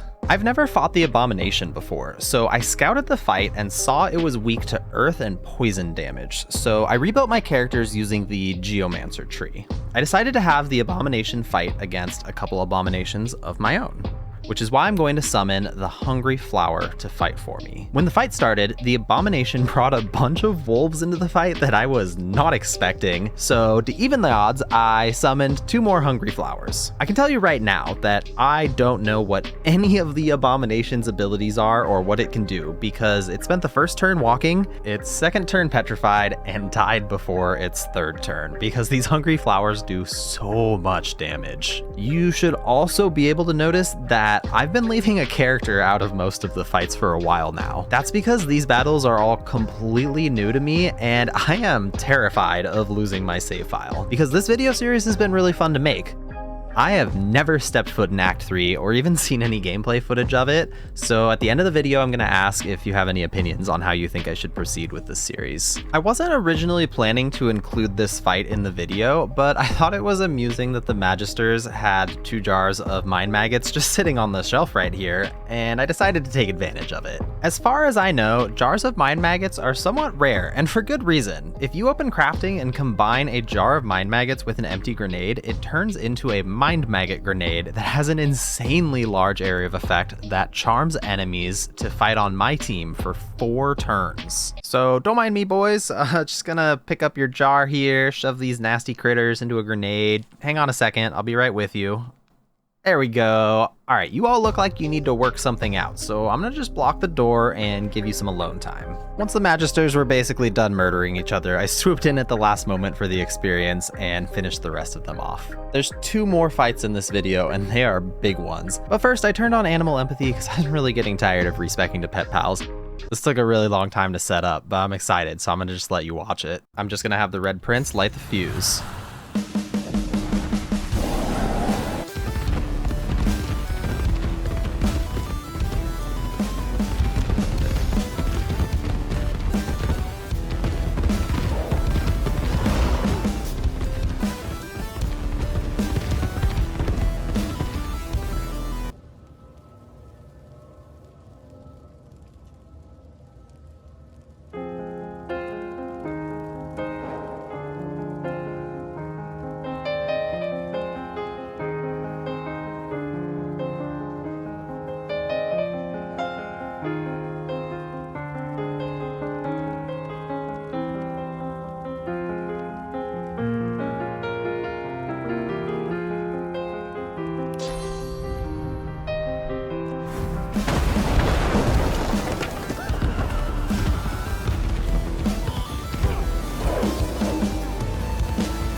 This has been such a fail.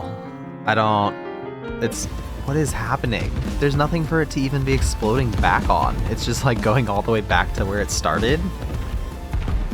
It's going past where it started? What is happening? I genuinely have no idea what's going on right now. The entire explosion reverberated all the way back to where it started and then just kept going. I don't know what's going on. I do know that I super omega failed at trying to explode the boss with oil barrels. The only thing that died was me. Fane is the only character that died in this. Oh my goodness. It's such a fail. I don't even know what to do right now because I didn't have a backup plan. I thought for sure she was going to die to that many oil barrels. Her magic armor's depleted, but she has like full health. Oh my gosh.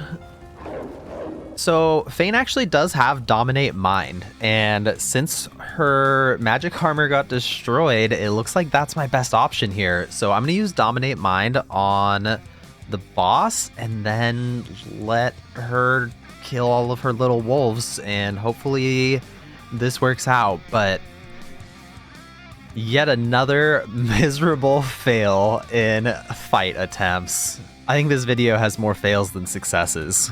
Charming the Eternal Etera actually worked out really well. She absolutely butchered her wolves during the time that she was charmed, and they did a lot of damage back to her. So the fight actually ended up being really easy, even though I was extremely disappointed with the way it went. So many oil barrels on the ground. Okay, gotta move on. Can't dwell on it forever. For the last fight in this video, I decided to have some fun with the terrain manipulation spell and put lava under my enemy's feet. But no, I'm not going to fight Jehan. He's part of Losa's backstory, and it didn't feel right to kill him with Losa in the party. I actually moved the lava all the way to the center of Blood Moon Island, where there's a creepy ritual taking place, and as part of the ritual, my enemies were casting Shackles of Pain on each other, which makes it so any damage the caster takes gets passed on to the other character as well. I figured if they were going to do most of the work for me, I might as well clean up the fight quick and easy by getting 2 double kills with lava. Just finished Act 2, and I'm about to sail into Act 3, but I realize the town of Driftwood is still being terrorized by a monster that needs to be slain at any cost. Keeping it together, Bree. Keeping it together, Bree. I'm all right, as long as I don't think about it too much. You're safe among friends. Ah, the old hide a death fog barrel under the fish barrels trick. Caught the beast off guard. Now that I'm on the Nameless Isle, there's a fight with a decision that needs to be made. Do I side with the Magisters or the Black Ring? Well, I guess there's a third option too, which is to just nether swap my way out of the conversation, see who wins the fight, then slaughter them. I choose option 3. Looks like the Black Ring had a pretty decisive victory.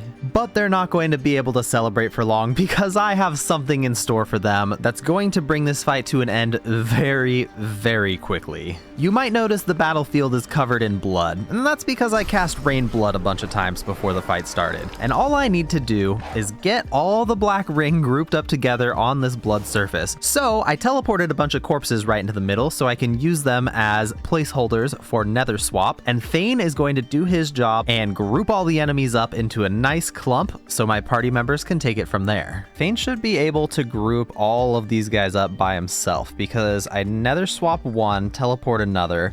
I can use Skin Graft to get those 2 cooldowns back. I can use Time Warp to get another turn. I can use Adrenaline multiple times. So we've got all the action points we need. We have all the spells we need to get everybody nice and clumped up. Look at this beautiful clump of enemies. They're all hanging out together, they're friends, they're all looking at me kind of funny. Maybe they want me to bow or curtsy or do a backflip or something, but you know, unfortunately for them, that's not where this is headed. Where they're headed is getting ripped to pieces by undead hands from underground, because I'm going to use Grasp of the Starved to absolutely butcher these guys. Grasp of the Starved damages any enemies that are standing on a blood surface, and it does quite a bit of damage and can cripple them if it gets through their physical armor. In order to make the most of my first cast, I'm going to weaken Sabile down to very near death and use Death Wish right before casting it. This should allow me to hit them with a massive chunk of damage on the very first attack. Okay, so here we go with Death Wish, and then I'm going to cast Grasp of the Starved. I also have High Ground. Oh, that was 1500 damage. That destroyed their physical armor and crippled all of them instantly. That was amazing. I had my other party members follow up with their own Grasp of the Starved. The Red Prince was actually too far away to join the combat, but I've already used that as an exploit before, so I didn't bring him back in to do any more casts. The wolf tried to run away. It got hasted, so the cripple was removed, but it didn't really matter. The fight was so over by this point already, just in a single spell from each of my party members. Thane did actually get totally butchered when they got to take their turns, but since they were crippled, they couldn't go after any other party members, and I was able to finish off the fight really easily, no trouble at all. In Act 3, as far as I was aware, there wasn't a way for me to get source back other than by purging corpses, so after each fight, I needed to go and use source vampirism on any intact corpses that were left so that I could get source points back if I wanted to be able to use them in the next fight. Luckily, there are a lot of corpses laying around, so I wasn't too limited. It's time for Sabile to get revenge on the Shadow Prince. This lizard branded Sabile with a mark that allowed him to control her with a song, but that ends today. Because thankfully, I've been a good enough companion that Sabile was willing to teach me the song so I could counteract his song. Your voice harmonizes with the master's. Stunned, he hesitates, and yours becomes the dominant melody. I'll take it from here. The patient cat finally pounces. Her needle pierces his neck, spears his vocal cords. This is it. It's time to kill the master. The Shadow Prince actually has a lot of reinforcements, so I'm gonna bring some reinforcements of my own. This is Krug the Troll, and he's a pretty strong enemy that doesn't have any magical armor innately at all, which means I can use Dominate Mind on him without any prerequisites whatsoever. I can also just teleport him right over to the fight on top of the Shadow Prince, making it really easy for me to position my reinforcements in just the right spot to be extremely effective. I had Fane teleport Sabile up to high ground since she has a huntsman build and she'll be safe there, and I accidentally landed her right on top of that guy, which made it easy for me to nether swap Fane up and stand by Sabile's side up at the top. The Shadow Prince and his allies are such cowards. They use invisibility all the time, completely unfair battle tactics. I would never stoop that low all the time constantly. The main difference between me and them is that I know how to find people that are invisible. If you go to teleport somebody and you notice there's a little location that you can't put them down, that's because somebody's standing there. You can just teleport them right on top and reveal the enemy. I had Sabile take a shot at that guy to weaken his physical armor, so hopefully the troll can knock him down or something, before using tactical retreat to see where it's not going to let me land my character, because once again, if you can't land somewhere, it's because there's somebody standing right there and you can just manually fire and reveal them. The troll distraction was a perfect weapon to put into the fight because now my enemies are fighting against this troll that doesn't even want to fight them. The only reason why they're attacking him is because he's charmed. But it's a great way for me to waste all of their action points, and they literally can't kill him because he has way too much health regeneration. They would never even come close. That being said, not all the enemies went after Krug the Troll, and I did get wiped pretty hard by that fossil strike, but Fane is always carrying those Idols of Rebirth, so he's going to be able to get Sabile back on her feet and back into this fight. All right, Krug, show me what you got. Fossil strike, okay, good. Wasting action points walking. Oh no, that was great. He knocked him down. That was perfect, Krug. 10 out of 10 troll. He's a good boy. Who's a good troll? Krug's a good troll. Oh, yes, you are. All right, so let's get Sabile back in the fight because we can't let her miss her chance to get revenge. Probably the most unfortunate thing working against the Shadow Prince is that I have a red flag on my minimap that marks where he is, so even though he turned invisible, it still shows me his exact location. I know exactly where he walked to. With the flag on the minimap, I knew exactly where to look to teleport an enemy. I didn't even have to like actually look around. He's right there. It's just standing right there. And I let Sabeel take a couple shots, but since I don't have armor, I'm starting to really feel the missing stats from armor. Not having additional finesse, not having extra huntsman or warfare. I'm really starting to feel the lack of damage, especially when I'm using a simple build like a huntsman build. I used Losa to break down the Shadow Prince's magical armor, because if Sabeel is truly going to get her revenge, I'm gonna need that magic armor gone. I feel like one of the most satisfying ways to give Sabeel her revenge is to use Dominate Mind on the Shadow Prince, because he thought it would be okay to control her mind, but now she gets to turn it around on him. And with the Shadow Prince as one of our warriors, the fight was really quite simple. The enemies were all just fighting each other while we were standing up at the top and watching.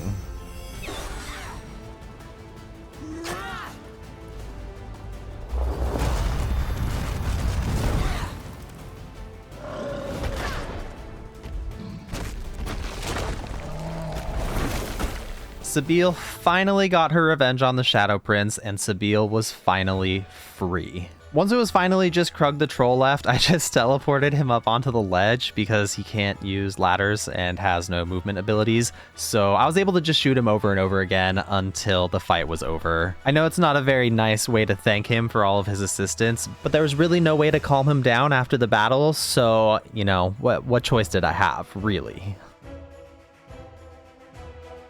To really let Sabeel get full satisfaction from the kill, I had her go over and use Source Vampirism on the Shadow Prince's spirit, so he no longer exists anywhere at all, ever.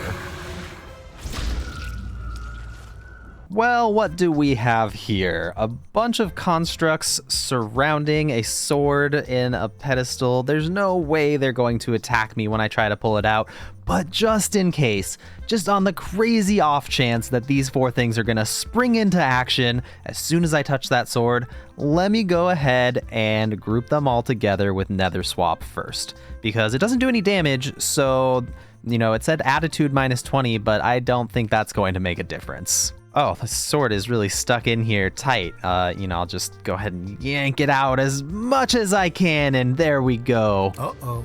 Oh, wow.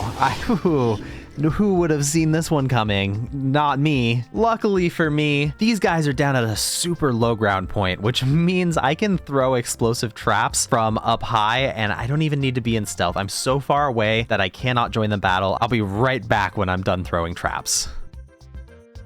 Okay, I'm just gonna throw a couple more traps to make sure we've really got it settled in, We really have everything that we're looking for this explosion. Because, I don't want Thane to, get killed by these guys, so we gotta make sure we have the one shot. All right, I don't want them to move, so I'm going to have Thane go over and stand right next to them and then use cryogenic stasis, so they shouldn't have any reason to go anywhere. They should just hang out. And okay, so these guys actually took a really long time to take their turn, so I'm going to speed the video up because they were really thinking about it, trying to figure out what to do about these traps.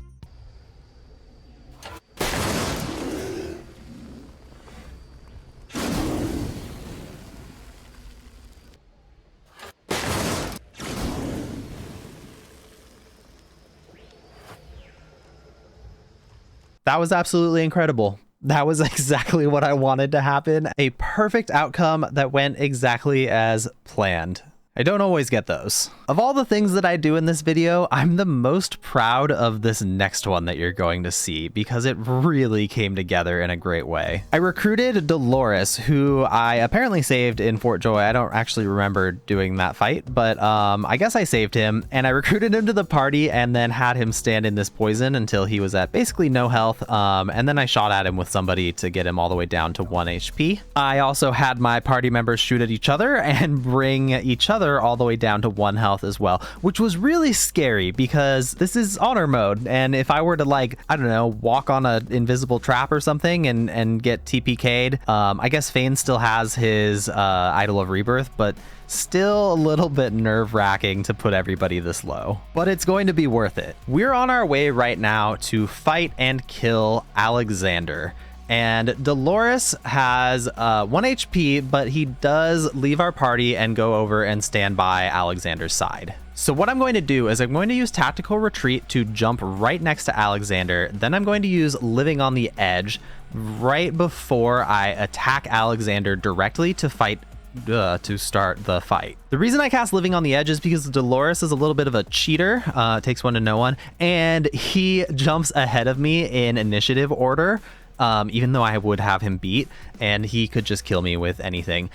He does use first aid on himself, which I was not really anticipating, but thankfully it didn't mess anything up. He throws glitter dust at me so I can't turn invisible anymore, and then he heals with an elixir. But here's where the magic starts. I'm going to use Nether Swap to bring Dolores down here and stand him next to Alexander with me. Then I'm going to use Smoke Cover to shroud this whole area in smoke to limit my enemies' sight lines. I grouped all my party members up together and put them all into sneak mode before using my teleporter pyramid to bring them to my side right here in the smoke cloud. And because they're in the smoke cloud, nobody can see them and they don't get brought into combat. You see there's no swords next to their names. They are not in this combat right now. And now I'm going to use Equalize, which doesn't get resisted by armor, so Equalize works all the time. And what it does is it takes all the health percentages of everybody in an area and redistributes them equally. Since all my party members are essentially at 0.1% health right now, that's going to be a pretty big boost for us. And with Dolores in the mix, I have 1 extra person. So what this does is it brings Alexander down to about 19% health. 19.5%. The best part is that since my party members weren't actually in the combat, I was able to just fast travel them back out. So they literally just showed up. Alexander's health disappeared for, he would have no idea why because he didn't see them, and they're safe and sound on the Lady Vengeance. What I'm going to do now is I have Fane wielding a magnificent dagger, the kind of dagger that Alexander would love to be killed by, and I am going to use the Scoundrel ability Mortal Blow, which insta-kills any enemy that is under 20% vitality, and he's at 19.5% right now. So I can just use this on him and he is dead. It's over. The fight is pretty much easy from this point on because without Alexander, none of these guys have the faith buff that he was giving them. I just absolutely dumpstered this guy in the fight. I had no idea that I was going to be able to keep my party members out of the battle as well, but I just had Fane play dead in the smoke cover, and then I brought everybody back in and we helped Gareth finish off the Magisters, but it was not really a hard fight from that point on because, again, Alexander is like the main thing that would have made this fight difficult, and he got one shot before he even got to take a turn. I accidentally hit Gareth with one of my area of effect spells, and he turned against me, which wasn't ideal.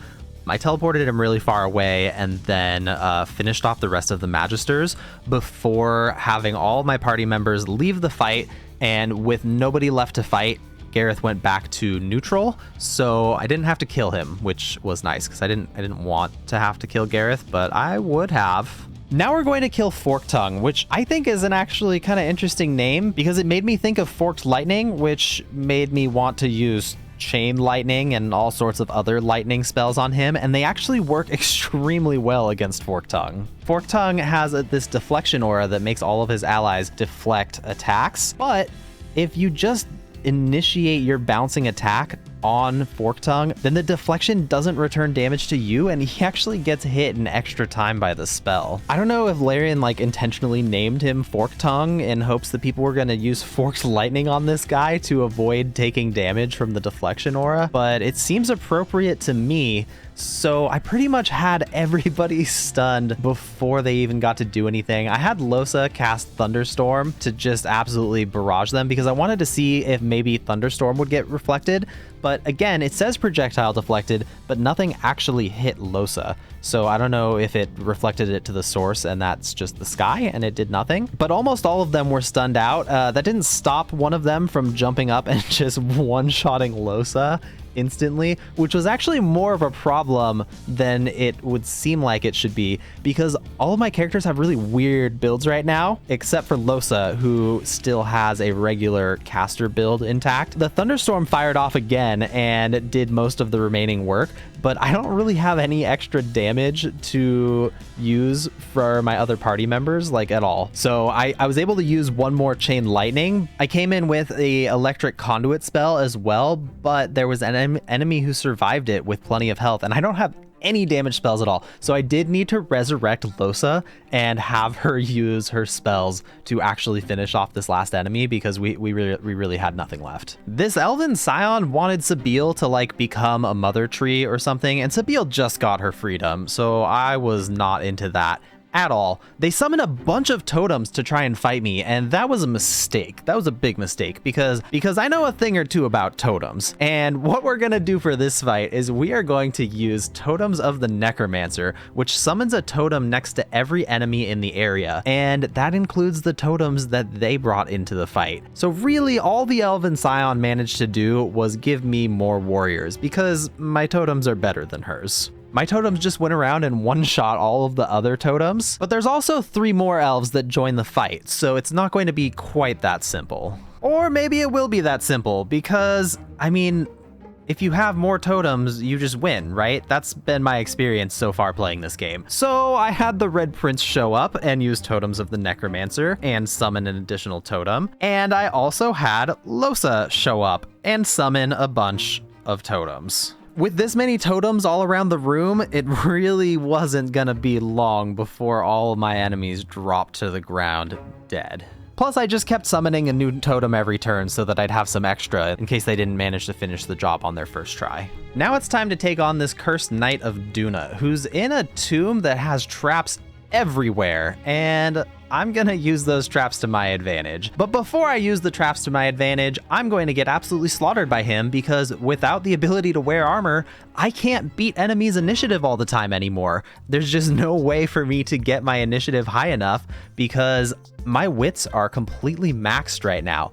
And I thought he was gonna go into a sequence where he just killed me over and over again, but he just killed me the one time and then let me live, which was nice. So what I did is I teleported him over close to the traps that I had to get through to get over here. And the traps shoot poison damage, which is why I'm using Feign, because he likes poison. And I perfectly positioned a corpse so I could nether swap him into the line of fire of 2 different traps. Now the traps won't actually fire off when you're in the middle of a combat, but that doesn't really matter very much, because all I need to do is bring another party member into the fight who is not a part of the combat, and just have them stand by and watch as the Cursed Knight of Duna gets absolutely shredded by these poison traps. It kind of feels like he should have had like more resistance to poison, like 100% resistance to poison, because there's no way I'm not going to take advantage of something like this. But he's not undead, so I guess it wouldn't really make sense to give him the poison resistance. But either way, he gets absolutely destroyed by this trap, and I don't even have to do anything.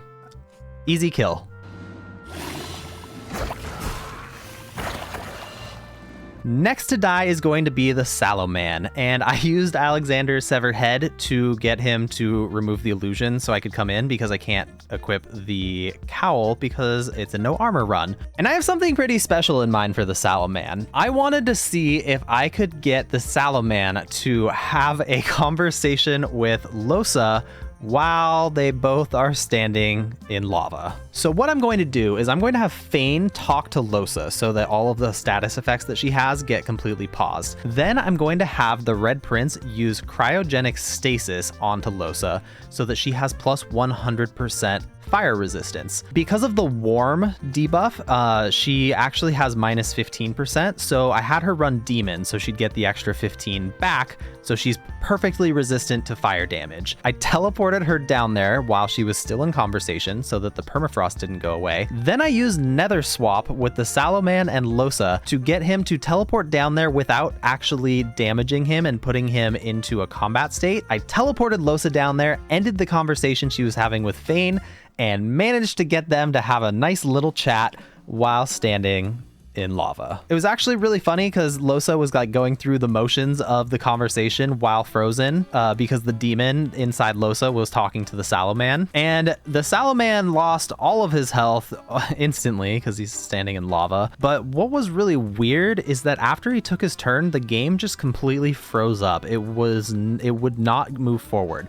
It did not matter how long I waited.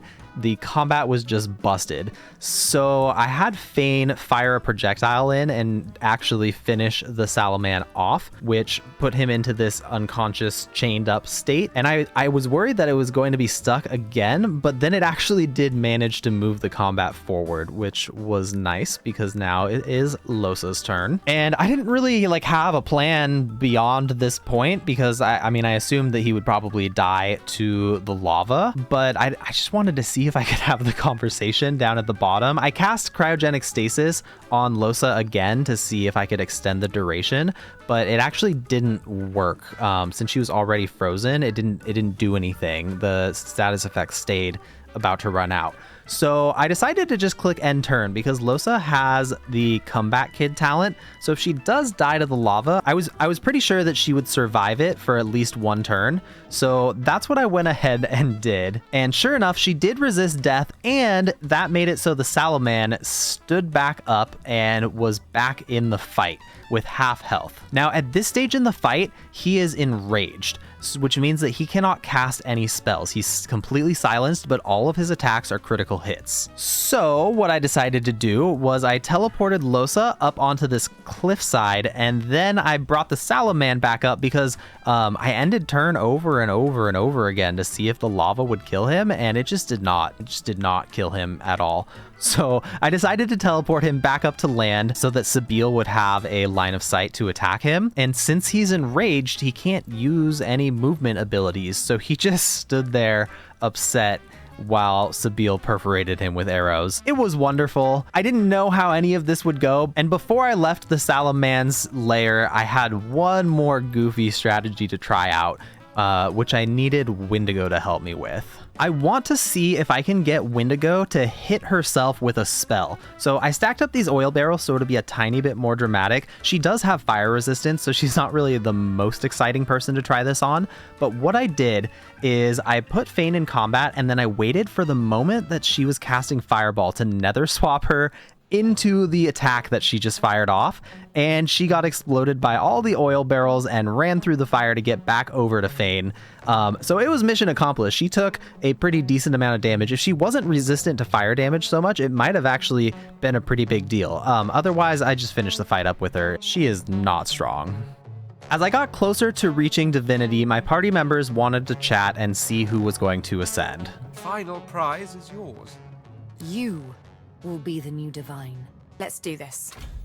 Thankfully, I'd done a good job of helping them with all of their desires, so they are all supporting me. They all have my back, and it feels so good to know that my party members are behind me, and I will never leave them. I will never betray them. They are the best party members I could possibly ask for. I went into the arena to prove that I really am the one, and just snuck around behind all of these guys and yanked their phase capacitors out, and without their phase capacitor they can't operate. So I won the fight without even needing to fight at all. It was a very nice experience. I'd highly recommend it, and I love the fact that Larian put into the game this method of winning the fight. It's such a creative way to let you win a fight by just yanking out the phase capacitors, and now they're dead and you still get experience. Before I go on to the final battle, I wanted to get even more experience by exploring the Imp Pocket Realm. I didn't feel like killing the doggos, so I just teleported the gem away from them and then fast traveled away. And I grasped that gem and yeeted myself into the Imp Pocket Dimension, which a lot of people said that you should be really careful in here. So I'm gonna have my party members all split up a little bit so that they're not all at risk of like any one trap or anything like that, because I definitely want to make sure that they don't all die at the same time, because I don't want to lose my save file. I've come so far and I'm getting so close to finishing out Act 3 right now. I am pretty glad that I split my party members up, because there were a couple traps that caught me off guard, and they didn't really do enough damage to be concerning, but it still felt nice to know that my party members weren't near each other. And I did read somewhere that you're not supposed to hit the emergency flush lever, so I made sure not to hit anything that looked like that. All right, let's head towards that core. I'm gonna leave Thane here in the poison, because at least then he's always healing. But yeah, past this door, there's like a big core looking bright glowing light thing. I obviously know what I'm talking about very much. And, I'm gonna go have my party members deal with that, and Fade's gonna hang back. Hostile threat detected. That's not good. Let's see, in 3, 2, can reach for the great ball of light or complete the countdown in your head 1. I mean, I do love me a good countdown. Am I not supposed to click that? That seems... I want to click it. I feel like I should click it. I'm probably gonna click it. 0. I clicked it. 0. Threat detected. Executing system extirpation. Okay, that's fine. No! No! No! It's fine. Fane's gonna be fine. It's just death fog. There's lava! No! No! No! No! No!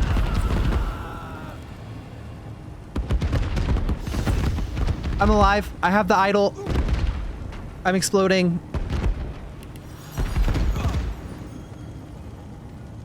Wait, what do I do? I'm dying to explosion. Why is it exploding over and over? Stop it.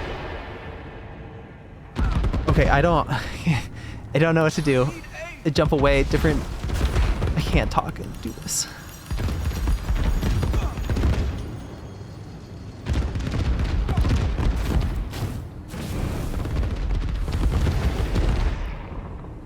Okay. Okay. Okay. Flaming skin. Flaming skin put out the fire. I wasn't even going to... I didn't even have flaming skin for this fight. That was going to be for the next one. This isn't even a fight. What just happened? Am I not supposed to finish a countdown? Why would I not finish a count? Who would not finish a countdown? How unsatisfying is it to not finish a countdown? That was so troll. All right, whatever. It looks like I'm fine. Everything is stable now. I'm gonna get my resurrection idol back, and then I just need to revive my party members. The door is closed. The door is closed and I don't have line of sight on them. It says they're too far. Maybe I can see through the door? You know what? No, it's not worth it. I'm gonna die down here. I'm gonna lose my game. I'm leaving. I'm just gonna leave. I will never leave them. I will never betray them. They are the best party members I can possibly ask. I will never leave them. I will never betray them. I will never leave them. I will never betray them. I'll come back for you. All right. I guess I'm just going to go and become divine now. It's gonna be a little bit harder with just Thane, but of any character, that's the one I would prefer most to be in this situation. So we're just gonna move on, I guess. Okay. I do have something to confess. On another save file, I did an extensive amount of testing in the Imp Pocket dimension to make sure that those poison vents always cleared the lava surface. And while I was still terrified to do it, I just thought it would be really fun to try to troll you all and create a dramatic scene. I think I overdid it leading up to it, big time. I definitely overdid it, but I thought it would just be fun to troll and make it look like I was going to lose my save file, even though I was still feeling anxiety inside my body when I actually went through with it. But when you go into this next part of the game, all of your characters automatically get revived. So I have all of their builds preset up before I went into the imp dimension, so they're ready for the final fight. For the finale, I have 2 different battle strategies I'm going to use for the 2 different phases of the fight. The first phase of the fight is an embodiment of each of my character's gods is going to spawn in, and I'm going to need to be able to defeat them. And I'm gonna absolutely dumpster them with a trick that many of you probably know, but I'm going to stack Flaming Crescendo on Fane over and over and over again. Flaming Crescendo is a fire explosion spell that does damage after 1 turn. But since I put Fane into conversation with the Red Prince, any status effects on him don't progress until he gets out of that conversation. I'll be back in a little bit when I'm done stacking him to the brim with Flaming Crescendo. I'm back and we have so many Flaming Crescendos stacked up on Fane. He is absolutely ready to blow, and we just need to get over to the fight before the status effects expire. So I run over real quick, and the way that the gods spawn in is they spawn kind of based on where your party members are standing. So I had my party members follow me in. So the first 3 gods are hopefully going to be in range to get exploded by Flaming Crescendo. Yeah, they are. Yeah, they absolutely are. Looks like Sabile got caught in the blast, but I call worth it.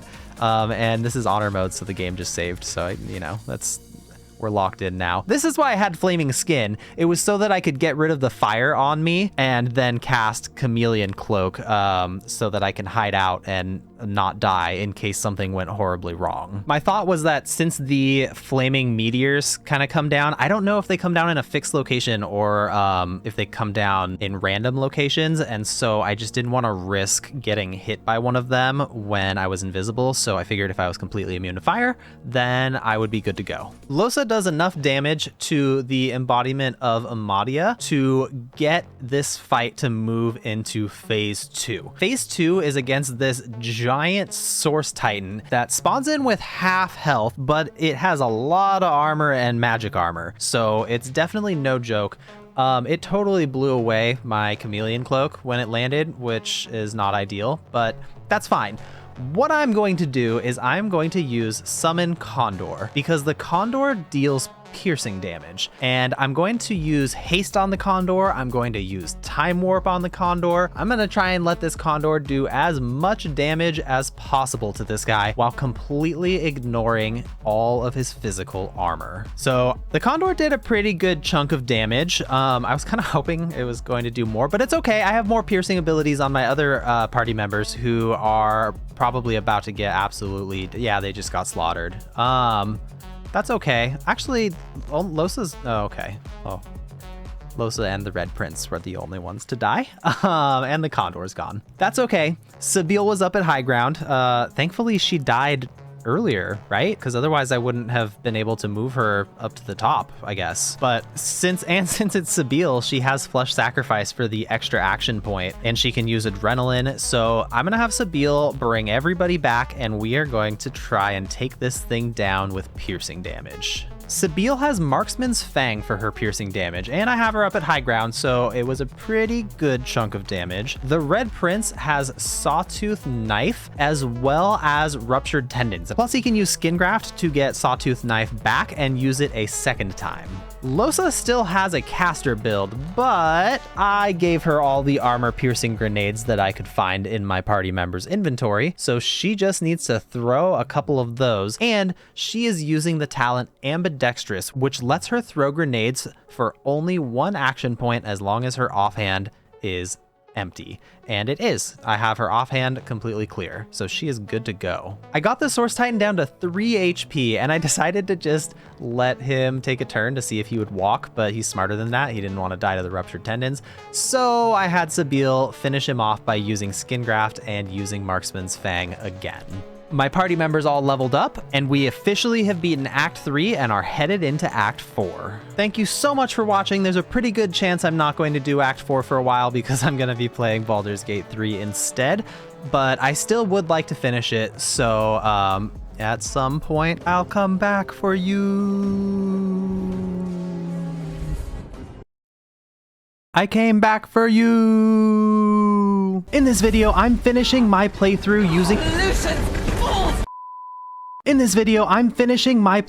using ridiculous strategies in Divinity Original Sin 2. It has been a while since I've played, and I decided to activate 2 more gift bag features to give myself even more options to mess around with. The first was Source Meditation, which lets me recover Source when I rest instead of needing to run around purging corpses all the time. And the second is the Herb Garden, which is probably the most overpowered gift bag feature in the world. I promptly grew myself 25 chanterelle mushrooms, which let me turn invisible for 5 turns. And that's it, I promise. I won't grow any more than that. But I could. But I won't. Or will I? I'm now ready to take down Act 4, starting with this Kraken in the harbor. My objective is to make the Kraken regret ever showing its ugly face on the surface, because this is my domain, and I need to send a message the Kraken won't soon forget. My enemy has 15,415 health and 7,599 magic armor, but if everything goes according to plan, it'll never even get a chance to fight back. I had Lohse and Fane drop each other to 1 HP before sneaking over to a prime spot on the battlefield. Step 1 is to double our damage with Death Wish, and step 2 is to call down lightning to fry this Kraken and hopefully stun it. Lohse used Thunderstorm to barrage this beast with lightning and took out all its magic armor in just 1 turn and landed the stun.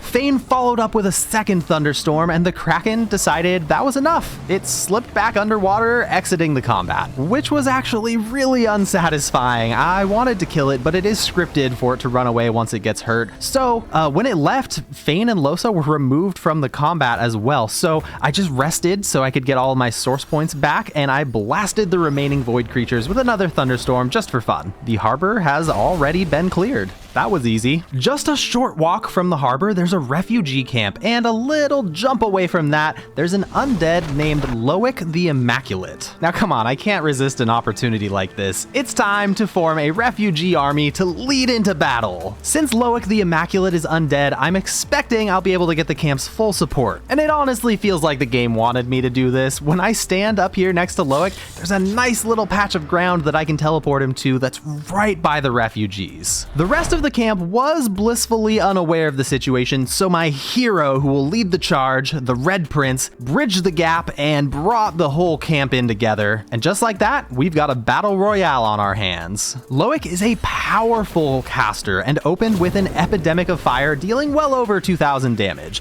Now this is enough to one-shot the majority of my characters, so it's a good thing I brought backup. The refugees spent their first turn running over to the fight, giving Loic a chance to make a second strike, casting Fireball to wipe out my Vanguard squad. I mean, let's be honest, they were always going to die. A sacrifice I'm willing to make. My full army has finally laid eyes on the enemy, but Loic will get to attack one more time before our full might can be brought against him. With the Battle of the Refugees about to erupt, Fane, who had been playing dead, is ready to lay waste to his own battlefield up above. Step 1 of the plan is to use teleportation magic to group up all the volatile voidlings around this scary bone construct. Step 2 is for Lohse to sing her maddening song to drive them all insane so they'll fight each other instead of me. I also sent a tornado through the death fog to disperse it, mostly so it'll be easier to watch what happens. But it's Loic's turn again, and he unleashes a massive chain lightning on the refugees for huge damage,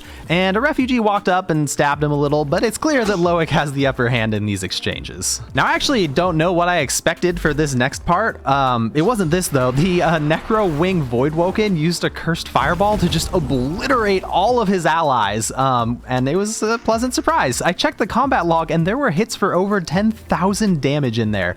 I am so unbelievably outmatched in terms of power. But I have an army, right? My refugee army began their assault on Loic the Immaculate, hitting on average between like 150 to 300 damage per attack, but it's okay because their tiny hits have drained Loic's physical armor, allowing the Red Prince to knock him down. As a polymorph slash warfare build, the Red Prince has a lot of crowd control, and on the next turn he morphed Loic into a chicken, which gives my army a chance to move up and deal even more damage. Little by little, we are winning this fight. Chicken form finally wore off on Loic, and the refugees started hammering him with attacks, while the Red Prince focused on keeping him disabled.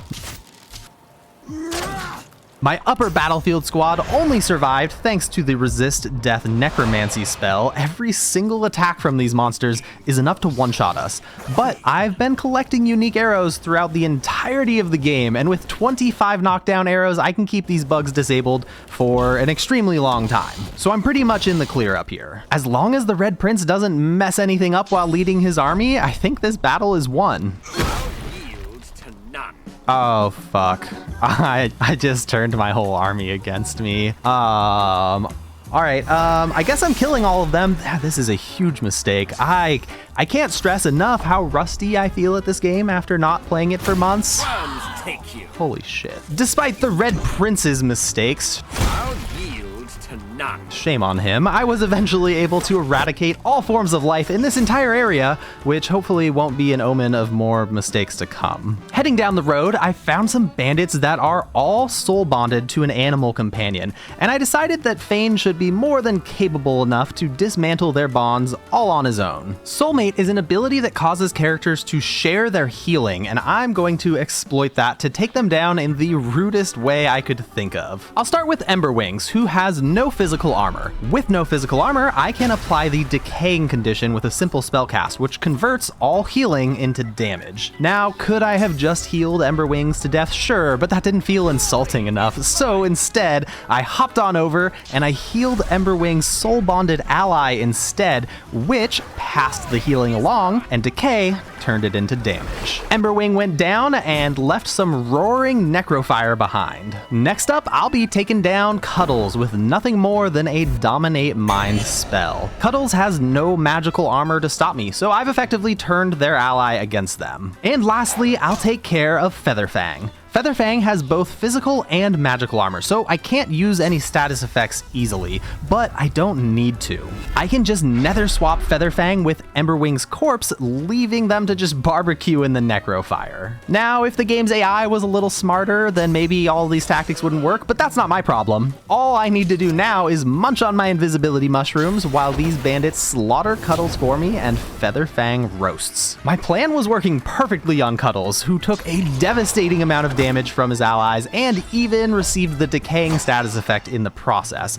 But Featherfang flew in to save the day. It actually used Terrify on Cuddles, so that clears out my mind control effect. But it is too bad that Cuddles was already one small healing spell away from death. I teleported Featherfang back up to the barbecue pit and passed a couple of rounds. Eventually the fire went out, but Featherfang's magic armor was gone. Time for another Dominate Mind. The bandits finished Featherfang off for me, and I decided that my work here is done. I hopped out of the combat and left them behind to think about how they just murdered all of their best friends. It's time to enter the great city of Arx, but the bridge is blocked by a battle of paladins versus voidwoken. And it's clear to me that the paladins are going to lose, but maybe I can learn something from their fighting style. So I'm noticing that the paladins are brave and they refuse to back down from a challenge. See, they're heroically holding their ground and facing enemies head on without any trickery or deceit, and so naturally they all died horrible deaths. A perfect blueprint of what not to do. Thane put away his notebook and he slipped into a hidey hole while in sneak mode and blocked the path with a crate. He's got the right idea, but we won't win the fight by hiding alone. So I had Sabile come over. She equipped a decent crossbow and I gave her the gorilla talent so she can enter sneak mode with 3 action points instead of 4. And she is going to use guerrilla warfare to dismantle this voidwoken army. Because of how easy it is to turn invisible in Divinity, it's actually really easy to forget that you can enter sneak mode while in combat. Not to mention, it costs way more action points to enter sneak mode, so going invisible is almost always objectively better. But entering sneak mode works extremely well as long as you can stay out of the enemy's sight lines if they go for a walk on their turn. And with this high ground, I'm in the perfect position to rain arrows down on them before slipping back into sneak mode to wait out their turns. Sabile masterfully wiped out bug after bug, and she could have taken them all down if I hadn't made a little mistake and forgot to go back into sneak mode. And that's all it takes, one mistake. I had been weaving in Chameleon Cloak whenever it was off cooldown as a way to get off one extra attack, but I forgot to enter stealth mode while I was Chameleon Cloaked, so when the invisibility wore off, Sabile was just standing there in plain sight, twiddling her thumbs for all the bugs to see, and she was at full health when the bug approached. Shockingly, she survived its first attack, but it just opened fire again and took her down. Alive 1 second, gone the next. Divinity Honor Mode saves the game whenever a character dies, so now it is up to Thane to get this fight back on track. Come on, buddy. I know you found a nice hidey hole, but Sabile does need you. Thane used a resurrection scroll on Sabile before promptly sneaking back to the safety of his hidey hole. I wish I could tell you that I'd played out the rest of the fight perfectly from this point on, but I actually got spotted by the last voidwoken when it decided to move on its turn for some reason, and Sabile died immediately. Thane bravely left his hole once more to revive her, and we finally finished this fight up, and Sabile had this to say. Ark's full. Huh, over my dead body. Well, Sabile, that does actually happen sometimes, but we'll keep at it either way. I finally made it to Arks, and I have 2 companions with quests to complete in this area. I decided to take care of Losa's demon first. We are going to kill a drama leak. Malady shows up at his house and offers us a way to weaken the demon, but that won't be necessary. Come on, quit kidding around. Nope, Losa, I am serious. It won't be necessary. I might have made some mistakes while fighting my way into the city, but I am using a technique so ridiculous to kill a drama leak that I'm quite confident we can take him down at full strength. He is equally confident and just opens the door up to his house and lets us walk right in, so I sent Losa up to speak with him. Not long later, the fight was underway, and he uses his first turn to shift into his demon form, but otherwise takes no actions. And that's all it takes. I win. Sabile stealthily made her way through the house using Cloak and Dagger to avoid enemy sight lines, and I am going to defeat a drama leak using little more than a wind-up toy. You see, there is a scoundrel ability called Wind Up Toy that lets me summon a mechanical bomber. Throwing this toy does not break invisibility or sneaking, which means a very patient, ridiculous gamer can sit in stealth near the fight throwing these toys over and over to keep dealing fire damage for as long as necessary. There's just one problem. A drama leak has 22,000 magic armor and over 10,000 health, and my wind-up toy's damage, it's not even over 400. Not to mention I'm fighting a demon that has 50% fire damage resistance. Now I have a lot of patience for my ridiculous strategies, but that is pushing it a bit. I'll need to add something to this plan to speed things up, but for now it's time to start throwing my bombers and deal some damage. My bombers tended to do like 150 to 300 damage on average, and to be honest, damaging a drama leak is more of a secondary objective right now. It's more important that I clear out the magical armor of everybody surrounding him. I threw bomb after bomb after bomb, dealing more and more damage to everybody in the area, and once I'd taken out all their magical armor, I had Losa use Armor of Frost to give herself some magic armor and then move closer so she could take some hits as well. A drama leak still has 18,000 magic armor, but Thane is going to equalize the battlefield. The spell Equalize sums up the percentages for health and armor of characters in an area, and it redistributes it all equally. So, since every character around a drama leak is at 0% magic armor, this is going to really speed things up. A drama leak went from 18,000 magic armor to just 3,000 and lost over 4,000 health too. Once a drama leak was out of magical armor entirely, I had the Red Prince join the fight and use Flay Skin to cut the demon's resistances in half. Sabine kept on tossing her wind-up toys, but Sabine's wind-up toys aren't going to deal the final blow in this battle, because right over here, Adramalik has his own wind-up toy, and his is just a bit more powerful than mine. Once I had Adramalik on the brink of death, Lohse jumped into his side room to retrieve his wind-up toy. Frustratingly, it ran away and was barely out of range of my teleport spell, which would have really pissed me off, except I had a spare talent to spend, and I picked Far Out Man to increase my spell range, so thank goodness for that. Lohse delivered the final blow to her demon in the form of his very own wind-up toy. Now completely free of her demon, Lohse took a moment to rock out before we continued our adventure. Listen, do you hear it? Listen, do you feel it? Listen, I'm calling you. Listen, you do know me. Listen, swing and roll me. Listen, I'm calling you. I only have one more party member quest to complete, so it's time to help out my favorite red lizard. And to help him in the most ridiculous manner possible, there's something I need a lot of. Down in the sewers, I found a massive amount of death fog. Now, death fog on its own is already a pretty ridiculous game mechanic, let's be honest, but I have something special planned for this death fog. Inside the Ancient Empire consulate, there's a portal that we need to enter for the Red Prince's personal quest. This portal brought Fane and the Red Prince to a dream world where a very unique battle is about to take place. For the unprepared, this battle can cause significant problems. For the overly prepared, it's quite simple, and for the ridiculously prepared, it's a complete mess. I used Fane's telekinesis to move death fog crates all over the battlefield and broke them open to spread the death fog everywhere. Once I was satisfied with the death fog coverage, I started the encounter. Good evening, my prince. In this fight, my party needs to confront several enemies that respawn endlessly at the black mirrors throughout the arena. My enemies weren't completely covered in death fog when the fight began, but breaking one more death fog crate did the trick. It even managed to hit the Red Prince, although he has the talent Comeback Kid and survived the first burst of death fog damage. But I actually do want the Red Prince to die in this fight. He gets driven to madness and attacks his own party, so it's actually safer to have him just be dead. Now the fun part. All of our enemies can respawn an infinite number of times at the black mirrors around the battlefield, but every time they respawn, they just die in the death fog again. Hell yeah, they're just dying over and over again. Okay, there goes the Red Prince, so the game just saved. Wait, I can't control my character. Oh shit, I don't think I thought this through. Am I about to get soft locked? Am I gonna soft lock my game? Okay, it looks like I lucked out.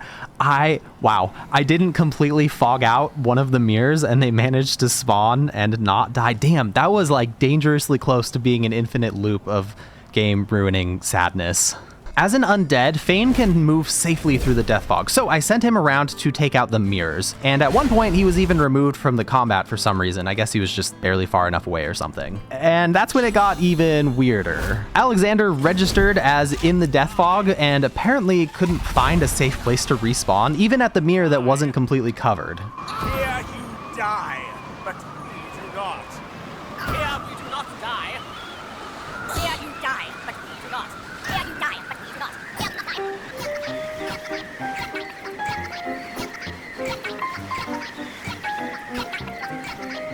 That's amazing. This is amazing. I took out one of the two remaining mirrors so he can only spawn in one location, and I finally did decide to put the poor guy out of his misery by taking out the final mirror. I teleported the rest of my enemies into the death fog and the nightmare came to an end. I used Tornado to clean up a little bit of death fog and brought the Red Prince back to life. After all, he's got a date. It's time for him to go smooch his sexy red lizard lady. They embrace, lips hot upon lips. I have now accomplished all of my party members' personal quests, and there's only two enemies I want to take on before going to the final encounter. The first is going to be Karen here. Karen is pretending to be a docile creature when in reality they're a horrifying monster, but not quite as horrifying if I can isolate my enemy. These caged skeletons are just waiting to jump back to life, so I took a moment to teleport them all to a more secure jail cell. I want to take control of this fight instantly, which means I need to shred Karen's physical armor, and lucky for me, there's an easy way to do it. All I need to do is use Bone Cage, which gives me armor for each nearby corpse. Arx has had a bit of a rough go of it lately, and corpses are plentiful. If I stand right here and use Bone Cage, I can get 9,500 physical armor. Then I can use Overpower to instantly shred. Okay, I guess it doesn't work if Karen's in conversation. Let's try this one more time. I'll end the conversation and let the fight start. Oh, okay. Looks like I'm far enough away that the combat didn't even begin. That's actually great, I think. I'll just Bone Cage to get more armor than Karen has, and then jump behind with Cloak and Dagger, use Overpower to shred all the physical armor in one hit. Looks like the Red Prince is in danger. Okay, use Death Resist real quick. Okay, cool. Whew, nice. It's a close call. Close call. Now it's time to give Karen exactly what they deserve, a nice Sucker Punch. The Sucker Punch ability is granted to any character wielding a one-handed weapon with their offhand free. It has a 3-turn cooldown and it knocks down its target. Since the skeletons are all trapped in their much more secure jail cell and won't be a problem, They called me a mistake! I just need 3 characters with Sucker Punches, and I can perfectly cycle my crowd control to keep Karen rolling around on the ground. They're wrong about me! They were always wrong about me! I went through several rounds of combat sucker punching Karen, and as you can see, this fight is already over. But it was annoying that the skeletons have to take a turn. It messes up my sucker punch flow, so it'll be Fane's job to find a way to deal with them. Now I thought to myself, how can I take down these skeletons without trying very hard? Because I really didn't want to have to fully respec Fane, but Fane isn't built for damage. So I eventually did do a respec and gave him the Torturer talent and decided to use Blood Rain to make them all bleed to death. I wanted to make the skeletons all bleed to death. You're gonna have to forgive this huge blunder. I haven't played Divinity in a while. I forgot the skeletons don't bleed. In my frustration, I decided to just hit F8 to reload the save from before I rebuilt Fane because I was being lazy and I didn't want to have to go respec again. And that's when something kind of weird happened. I'm going to just call this some save scum time magic, because for some reason, reloading the game during the fight with Karen caused a massive nerf to his max health. He got dropped to 4,548 health and 0 physical or magic armor. I haven't got a clue how this works, but it's locked in now, and I'm gonna go ahead and say that I dealt 5k damage with time magic, one of my most ridiculous strategies yet. To actually kill the skeletons though, the answer was staring me in the face the entire time. It just took a little while to think of it. Bone Cage. But this time, instead of Overpower, I'm going to use Reactive Armor. It's a spell that deals more damage based on how much physical armor the caster has. So all I have to do is buff up my armor, hop in there with the skeletons, nuke them with Reactive Armor, and then hop out of combat to recharge. I finished the last skeleton off with some healing magic, and now it's time to wail on Karen for a bit.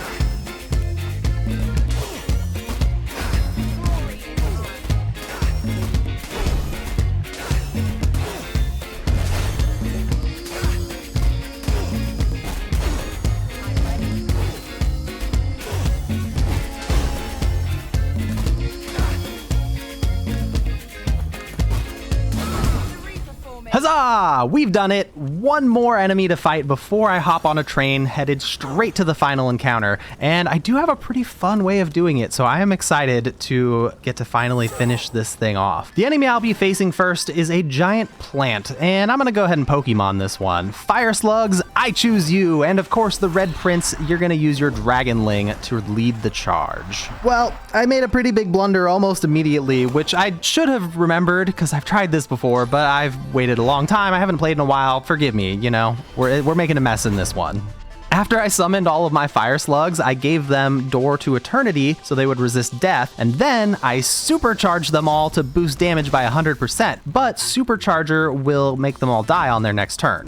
I have literally tested this before and should have remembered the result, but I didn't. I thought that the death resist would keep them alive despite supercharge, but that's not the case. They definitely die. I managed to summon an army and kill them all off in one turn. And don't get me wrong, they dealt some serious damage, but summoning them requires source points, as did the death resist ability. Luckily for me, and I do mean lucky because this was not according to the plan, but I took the greedy vessel talent on every single character for this one, making it so that they would have a 20% chance to regenerate source whenever another character uses a source ability. Greedy Vessel managed to activate enough times to allow all of my characters to refresh their cooldowns with Skin Graft and summon another slug to try it again. Sabile's slug went down again, but she just summoned an Incarnate and gave it a Necrofire infusion, and we just blasted fire spells at these Sudowooda and Vileplume, and it was super effective. Normally the Pokemon trainer doesn't get all that involved in the battle, but the Red Prince stepped in at the last moment with a Dragon's Breath to claim all the glory. And it's time!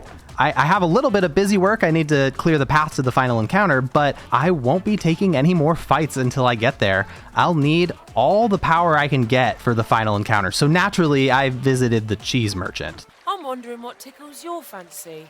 Looking at you, I think it may be power. Perhaps this is the power you seek. The cheese trader tried to tempt me with some powerful rings, but I said, no thank you, and I purchased all the cheese she had instead. After all, in Divinity Original Sin 2, the greatest power you can possess is the power of cheese. There's this dude that I was supposed to save and then fight against Lord Chem, but I'm just not interested in fighting weaklings anymore, and I've taken on all the hardest challenges in this game. I'm ready to ascend to Divinity. Rather than fighting, I just hopped on out of there and then came back in and watched Chem walk up and slaughter Lord Arhu.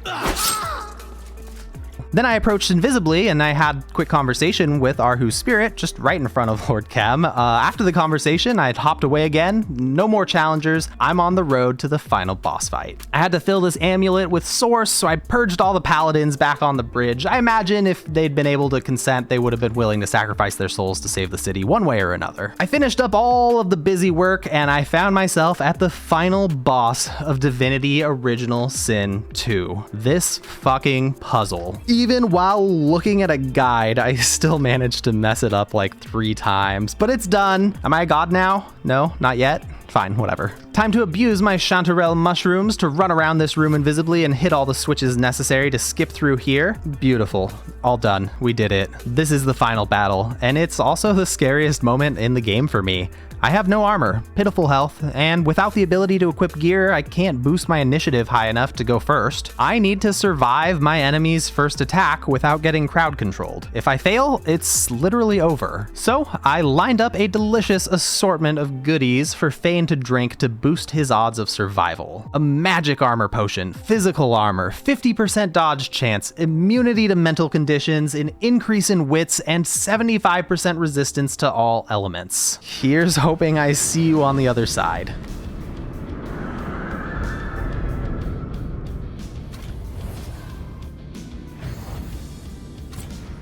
Shit. Holy fuck, that miss. Hell yeah. Okay, 50% dodge chance for the win. Let's go. That's it. I win. Well, at least I win phase 1. I win phase 1 of this fight. There's one more scary moment coming, but I don't think it's as bad as this one. So all I need to do now is get Fane to the end of the combat queue. Since I'm on fire, I used a scroll of magic shells to clear out the burning, and I actually used teleportation to finish off the Red Prince. I just didn't want there to be any variables that would make my enemies do anything. I just want them to stand there. I used Chameleon Cloak and turned invisible. I ran far away so nothing would touch me. An enemy used Tornado to clear up some fire, and then I just delayed my turn and let my enemies skip their turns. Now, at the end of the combat queue, it's time to bust out a Death Fog barrel. This won't hurt Fane since he's undead, but my other party members die instantly if they touch it. I used Time Warp on myself so I'd get another turn, and then I moved into position to cast a Resurrection Scroll onto my allies. Because of the way the combat queue works in Divinity, any character that gets resurrected gets placed at the end of the combat queue, which means all the allies I managed to revive will get to take their turn before the next round. Fane revived all 3 of his friends and left the fight in their capable hands.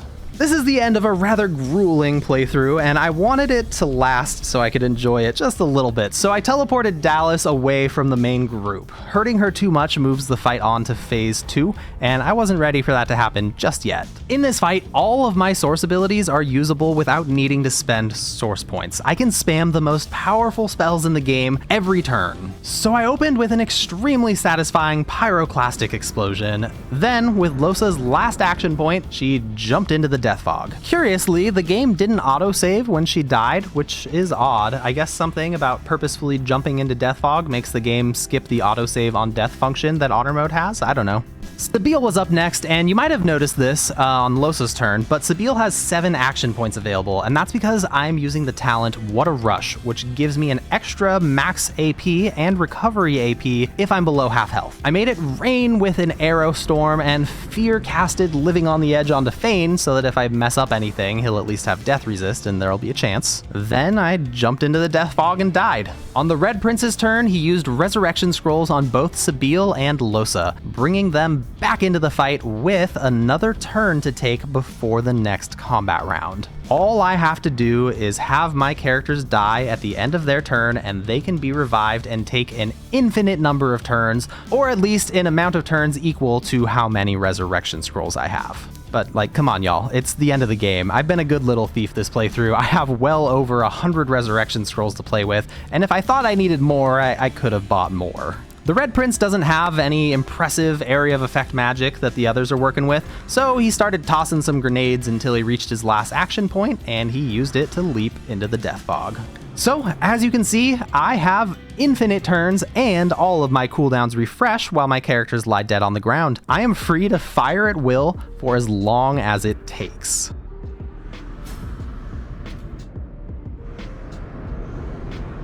Interestingly, I decided to walk Lohse into the death fog once instead of jumping. I don't know why, but the game actually autosaved on death like it's supposed to when I walked in, so for whatever reason, the no autosave deaths thing has something to do with jumping rapidly into death fog. I fired off a few more barrages of satisfying spells before I felt ready to bring Dallis back into the mix. I was pretty scared of what might happen in the transition to the second phase of the battle, so I had Sabile use Death Resist on herself as well as Chameleon Cloak, so that I'll hopefully avoid any catastrophes that could end the run. My heart rate was very fast during this fight. I was so scared that I might make a mistake and just have it all end right here. The only other moment my heart rate was even close to this high was when I was trolling the party wipe in the pocket dimension for Act 3, and I had tested that a lot. I knew I was going to succeed at not dying, and you know, it was still pretty scary. So I just made sure I took it slow and tried not to freak out too much, don't do anything stupid. And I was ready.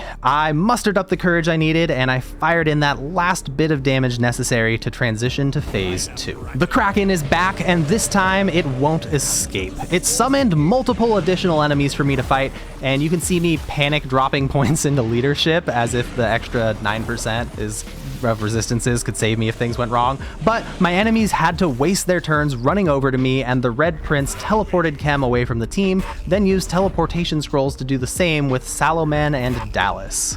I used an impalement spell because it leaves oil surface on the ground that slows enemies, and it lit up immediately, but the slow still landed on them. Then the Red Prince threw a smoke grenade at Sabile and Lohse and blessed it to turn them invisible. Finally, he turned invisible with Chameleon Cloak and jumped away from my team in case some area of effect magic gets sent our way. I'm obviously not messing around here. I'm not in the mood to take any chances. I refuse to lose right at the end. Dallis entered her dragon form, and she's mostly going to be fighting my enemies right now, so I just need to stay out of the way. I had Fane bust out one of my big invisibility potions, and he turned invisible for 10 turns before finding his own place to stand far away from the others. With my full party invisible, I could let my enemies fight amongst themselves, and ironically, I needed to wait until Sabile's death resist ran out so that I could launch back into my infinite turn barrage.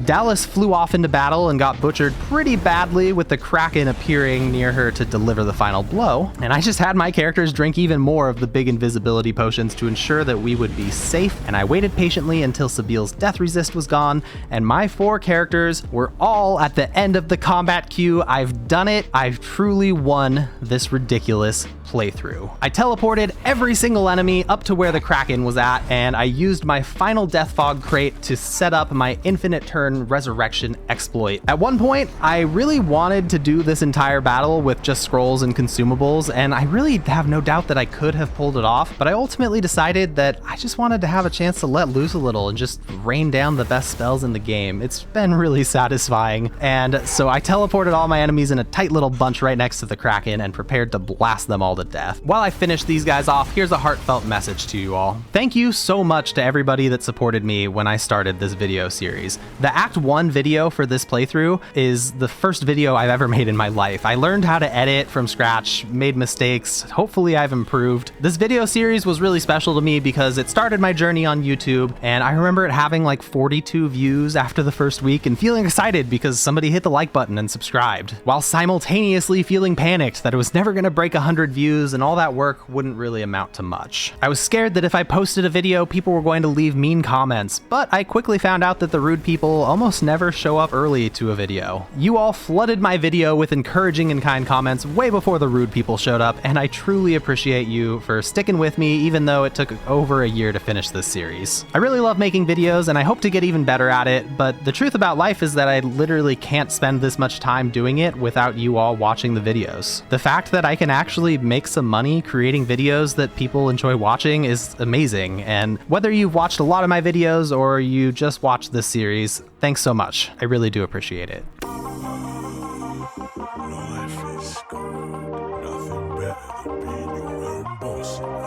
This song goes out to a special troll named Marge.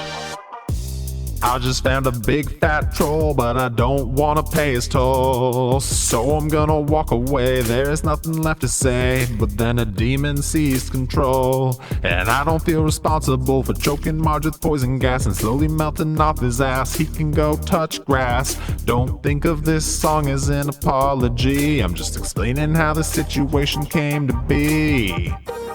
If I stop the song now, you'll probably think I'm mean, so I'll add another verse, tangerine. Please raise your cup for one hell of a toast. A bridge so fine, but Marge would never boast. Humble on his bridge and a passionate lover. Marge is super dead and he'll never recover. Marge is super dead and he'll never recover. Marge is super dead, he's a passionate lover. Passionate lover, passionate lover. Marge is so dead and he'll never recover. Marge is super dead and he'll never recover. Marge is the most passionate lover. I love my bridge. You say he likes it thick and long, and combs it out all dilly-eye day. You say he likes it big and strong, and combs it out all dilly-eye day. He twists and rubs and tweaks the nubs. He strokes and pokes like all the blokes. He say he'll touch it all day long, and combs it out all dilly-eye day.